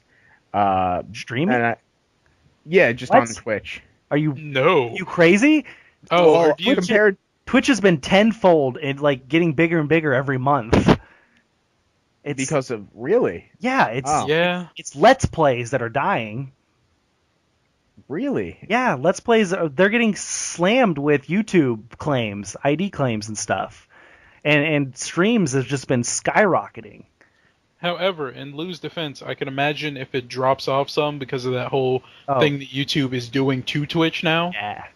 That would be what I would think would happen, but I wouldn't expect to really see that hit hard for another few months. Yeah, but I mean, Lou, you can continue with your point. I didn't mean to completely stop you. No, I was gonna. Read. Whenever I go on Twitch now, not that it's not popular to go and see people playing The Last of Us remastered and stuff, but really, it never felt like that same giant crowd. Like when everyone got the console and everyone got the PlayStation camera for the first like 4 months, everybody, no matter what, was like streaming. And it felt like to me that there was a drop off of PlayStation streamers, but there was also a drop off in PlayStation games. Right. Maybe it's just a thing where they're waiting for new games. Who Yeah, knows? I was gonna say Infamous First Light. We're gonna have everybody streaming it, and then Diablo when that comes out next week. There's gonna be a huge amount of people streaming that game because they're all gonna be playing together. Yep. But all right. Anyways, So, next question. Final question, right? Final question. Final question from Dennis. He asks, do you think all the indie games are getting on your... Wait. Do you think all the indie games are getting on your nerves, or are they great to have combined with big games coming this fall? It depends on which Lou you're asking. Are you asking Lou that has reviewed a lot of indie games, or Lou that enjoys indie games? I'm really excited about the indie game market. Yeah, I was talking to my buddy at work, and we were talking about games like The Tomorrow Children and Alien Nation and stuff like that, and I was like, a year ago, I was not a fan of indie games. I just wasn't. And this past year has completely changed me. Now I am more excited about upcoming indie games than I am a lot of AAA games. I have rubbed off on you a little bit, and you've rubbed off on me. Fair enough. Anyway. That is really gross and the wrong. Yeah. Anyway, go. Miles? Hey, games are games. Games are games. See, that is what keeps me from getting excited on everything. Fair enough. All right. So that wraps up all of the questions from this week. Thank you again, Toonday and Dennis, for sending in your questions. You can send in questions at mong.podcast@gmail.com or at contact.mong@gmail.com. They all go to the same place in the end, and we get all the questions, and we port them all over to this document. So please send in your questions. We will answer them every week. Other than that, we have the video game releases this week left to go through. And so on PlayStation 3, if you don't already know, because it is the end of the week, we are sorry it's the end of the week, but we had to get through Gamescom first. All these games are already out. On PlayStation 3, Akiba's Trip, Undead and Undressed, which I've heard is a weird fucking game. That name alone sounds weird. Yeah, it's which about, we have. So yeah, we have the game, and so we will be reviewing it. It's Look about for it. a guy walking around Akihabara, taking off people's clothes. So Really? Yeah. Yep. Because they're evil monster spirits, and it's is it people's clothes or just women's clothes? I think it's just women's, but I'm not sure. That's creepy. Yep, but that's the only way Japanese. to reveal that they're an alien. It's Japanese. So That is on such dangerous territory. I was really wondering why this didn't get the same awful criticism that Monster Monpiece did. Oh, Yeah. yeah. Because this seems everyone worse. talked about Monster Monpiece forever, and no one talked about this game. Yeah. Well, they haven't done a whole lot of advertising. Well, they didn't need the advertising for Monpiece. Yeah. Other games on PS3 are Hohokam and Risen 3 Titan Lords. No one knows. On PlayStation 4, Hohokam came out, and then also Surgeon Simulator Anniversary Edition, which has its own platinum. And then on Vita, and it's a very surprising win, the Vita actually has more games out this week than any other console, other than PC, which doesn't count because it always has 1,000 games. Yep. But the Vita has Akiba's Trip, Undead and Undressed, Gravity Crash Ultra, Hohokam, and then My Singing Monsters, and then Phantom Breaker Battlegrounds, which we are still giving away a copy of, so keep listening. And then who wants to take the Microsoft stuffs? I'll just do Microsoft and PC. Microsoft, so let's do it. Yeah. All right. Xbox 360. You guys are going to see Risen 3 Titan Lords on Tuesday, and also World of Tanks also on Tuesday. You saw those because we're late, but you know what I mean. There you go. Be happy. Xbox One.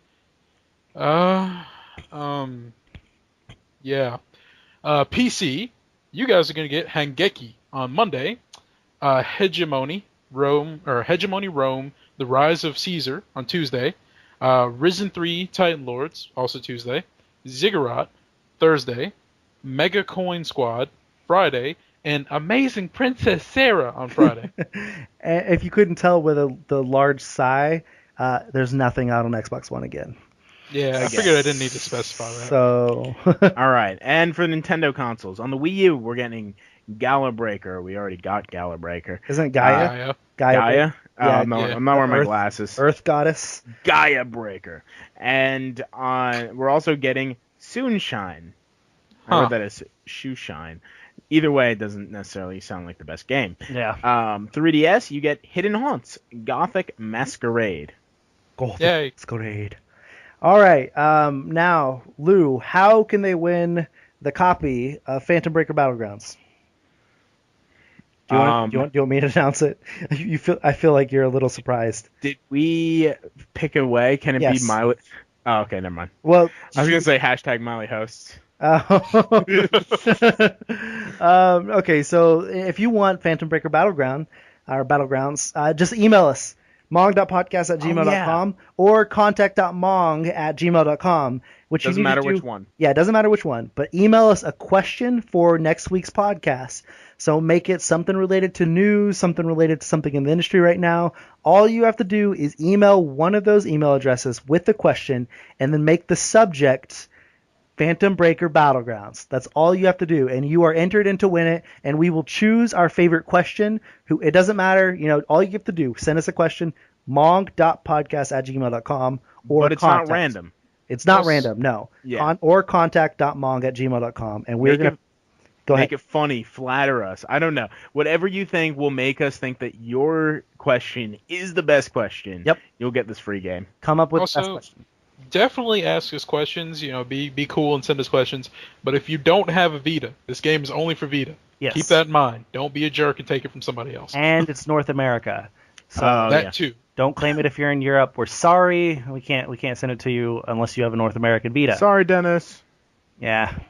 So don't But be a jerk. anyways, that wraps up episode 46. Thank God. We're a 4 episode away from 50, guys. 4 episodes.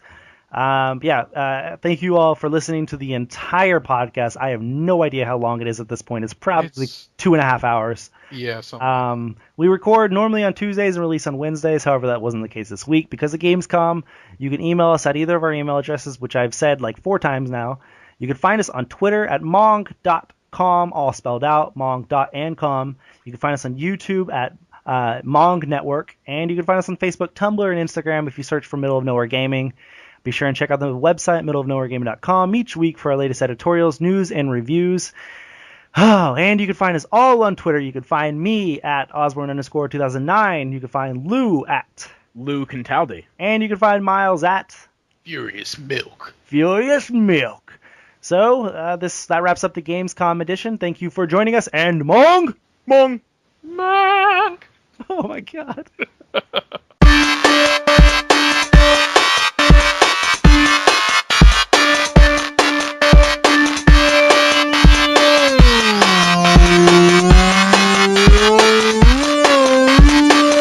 Even.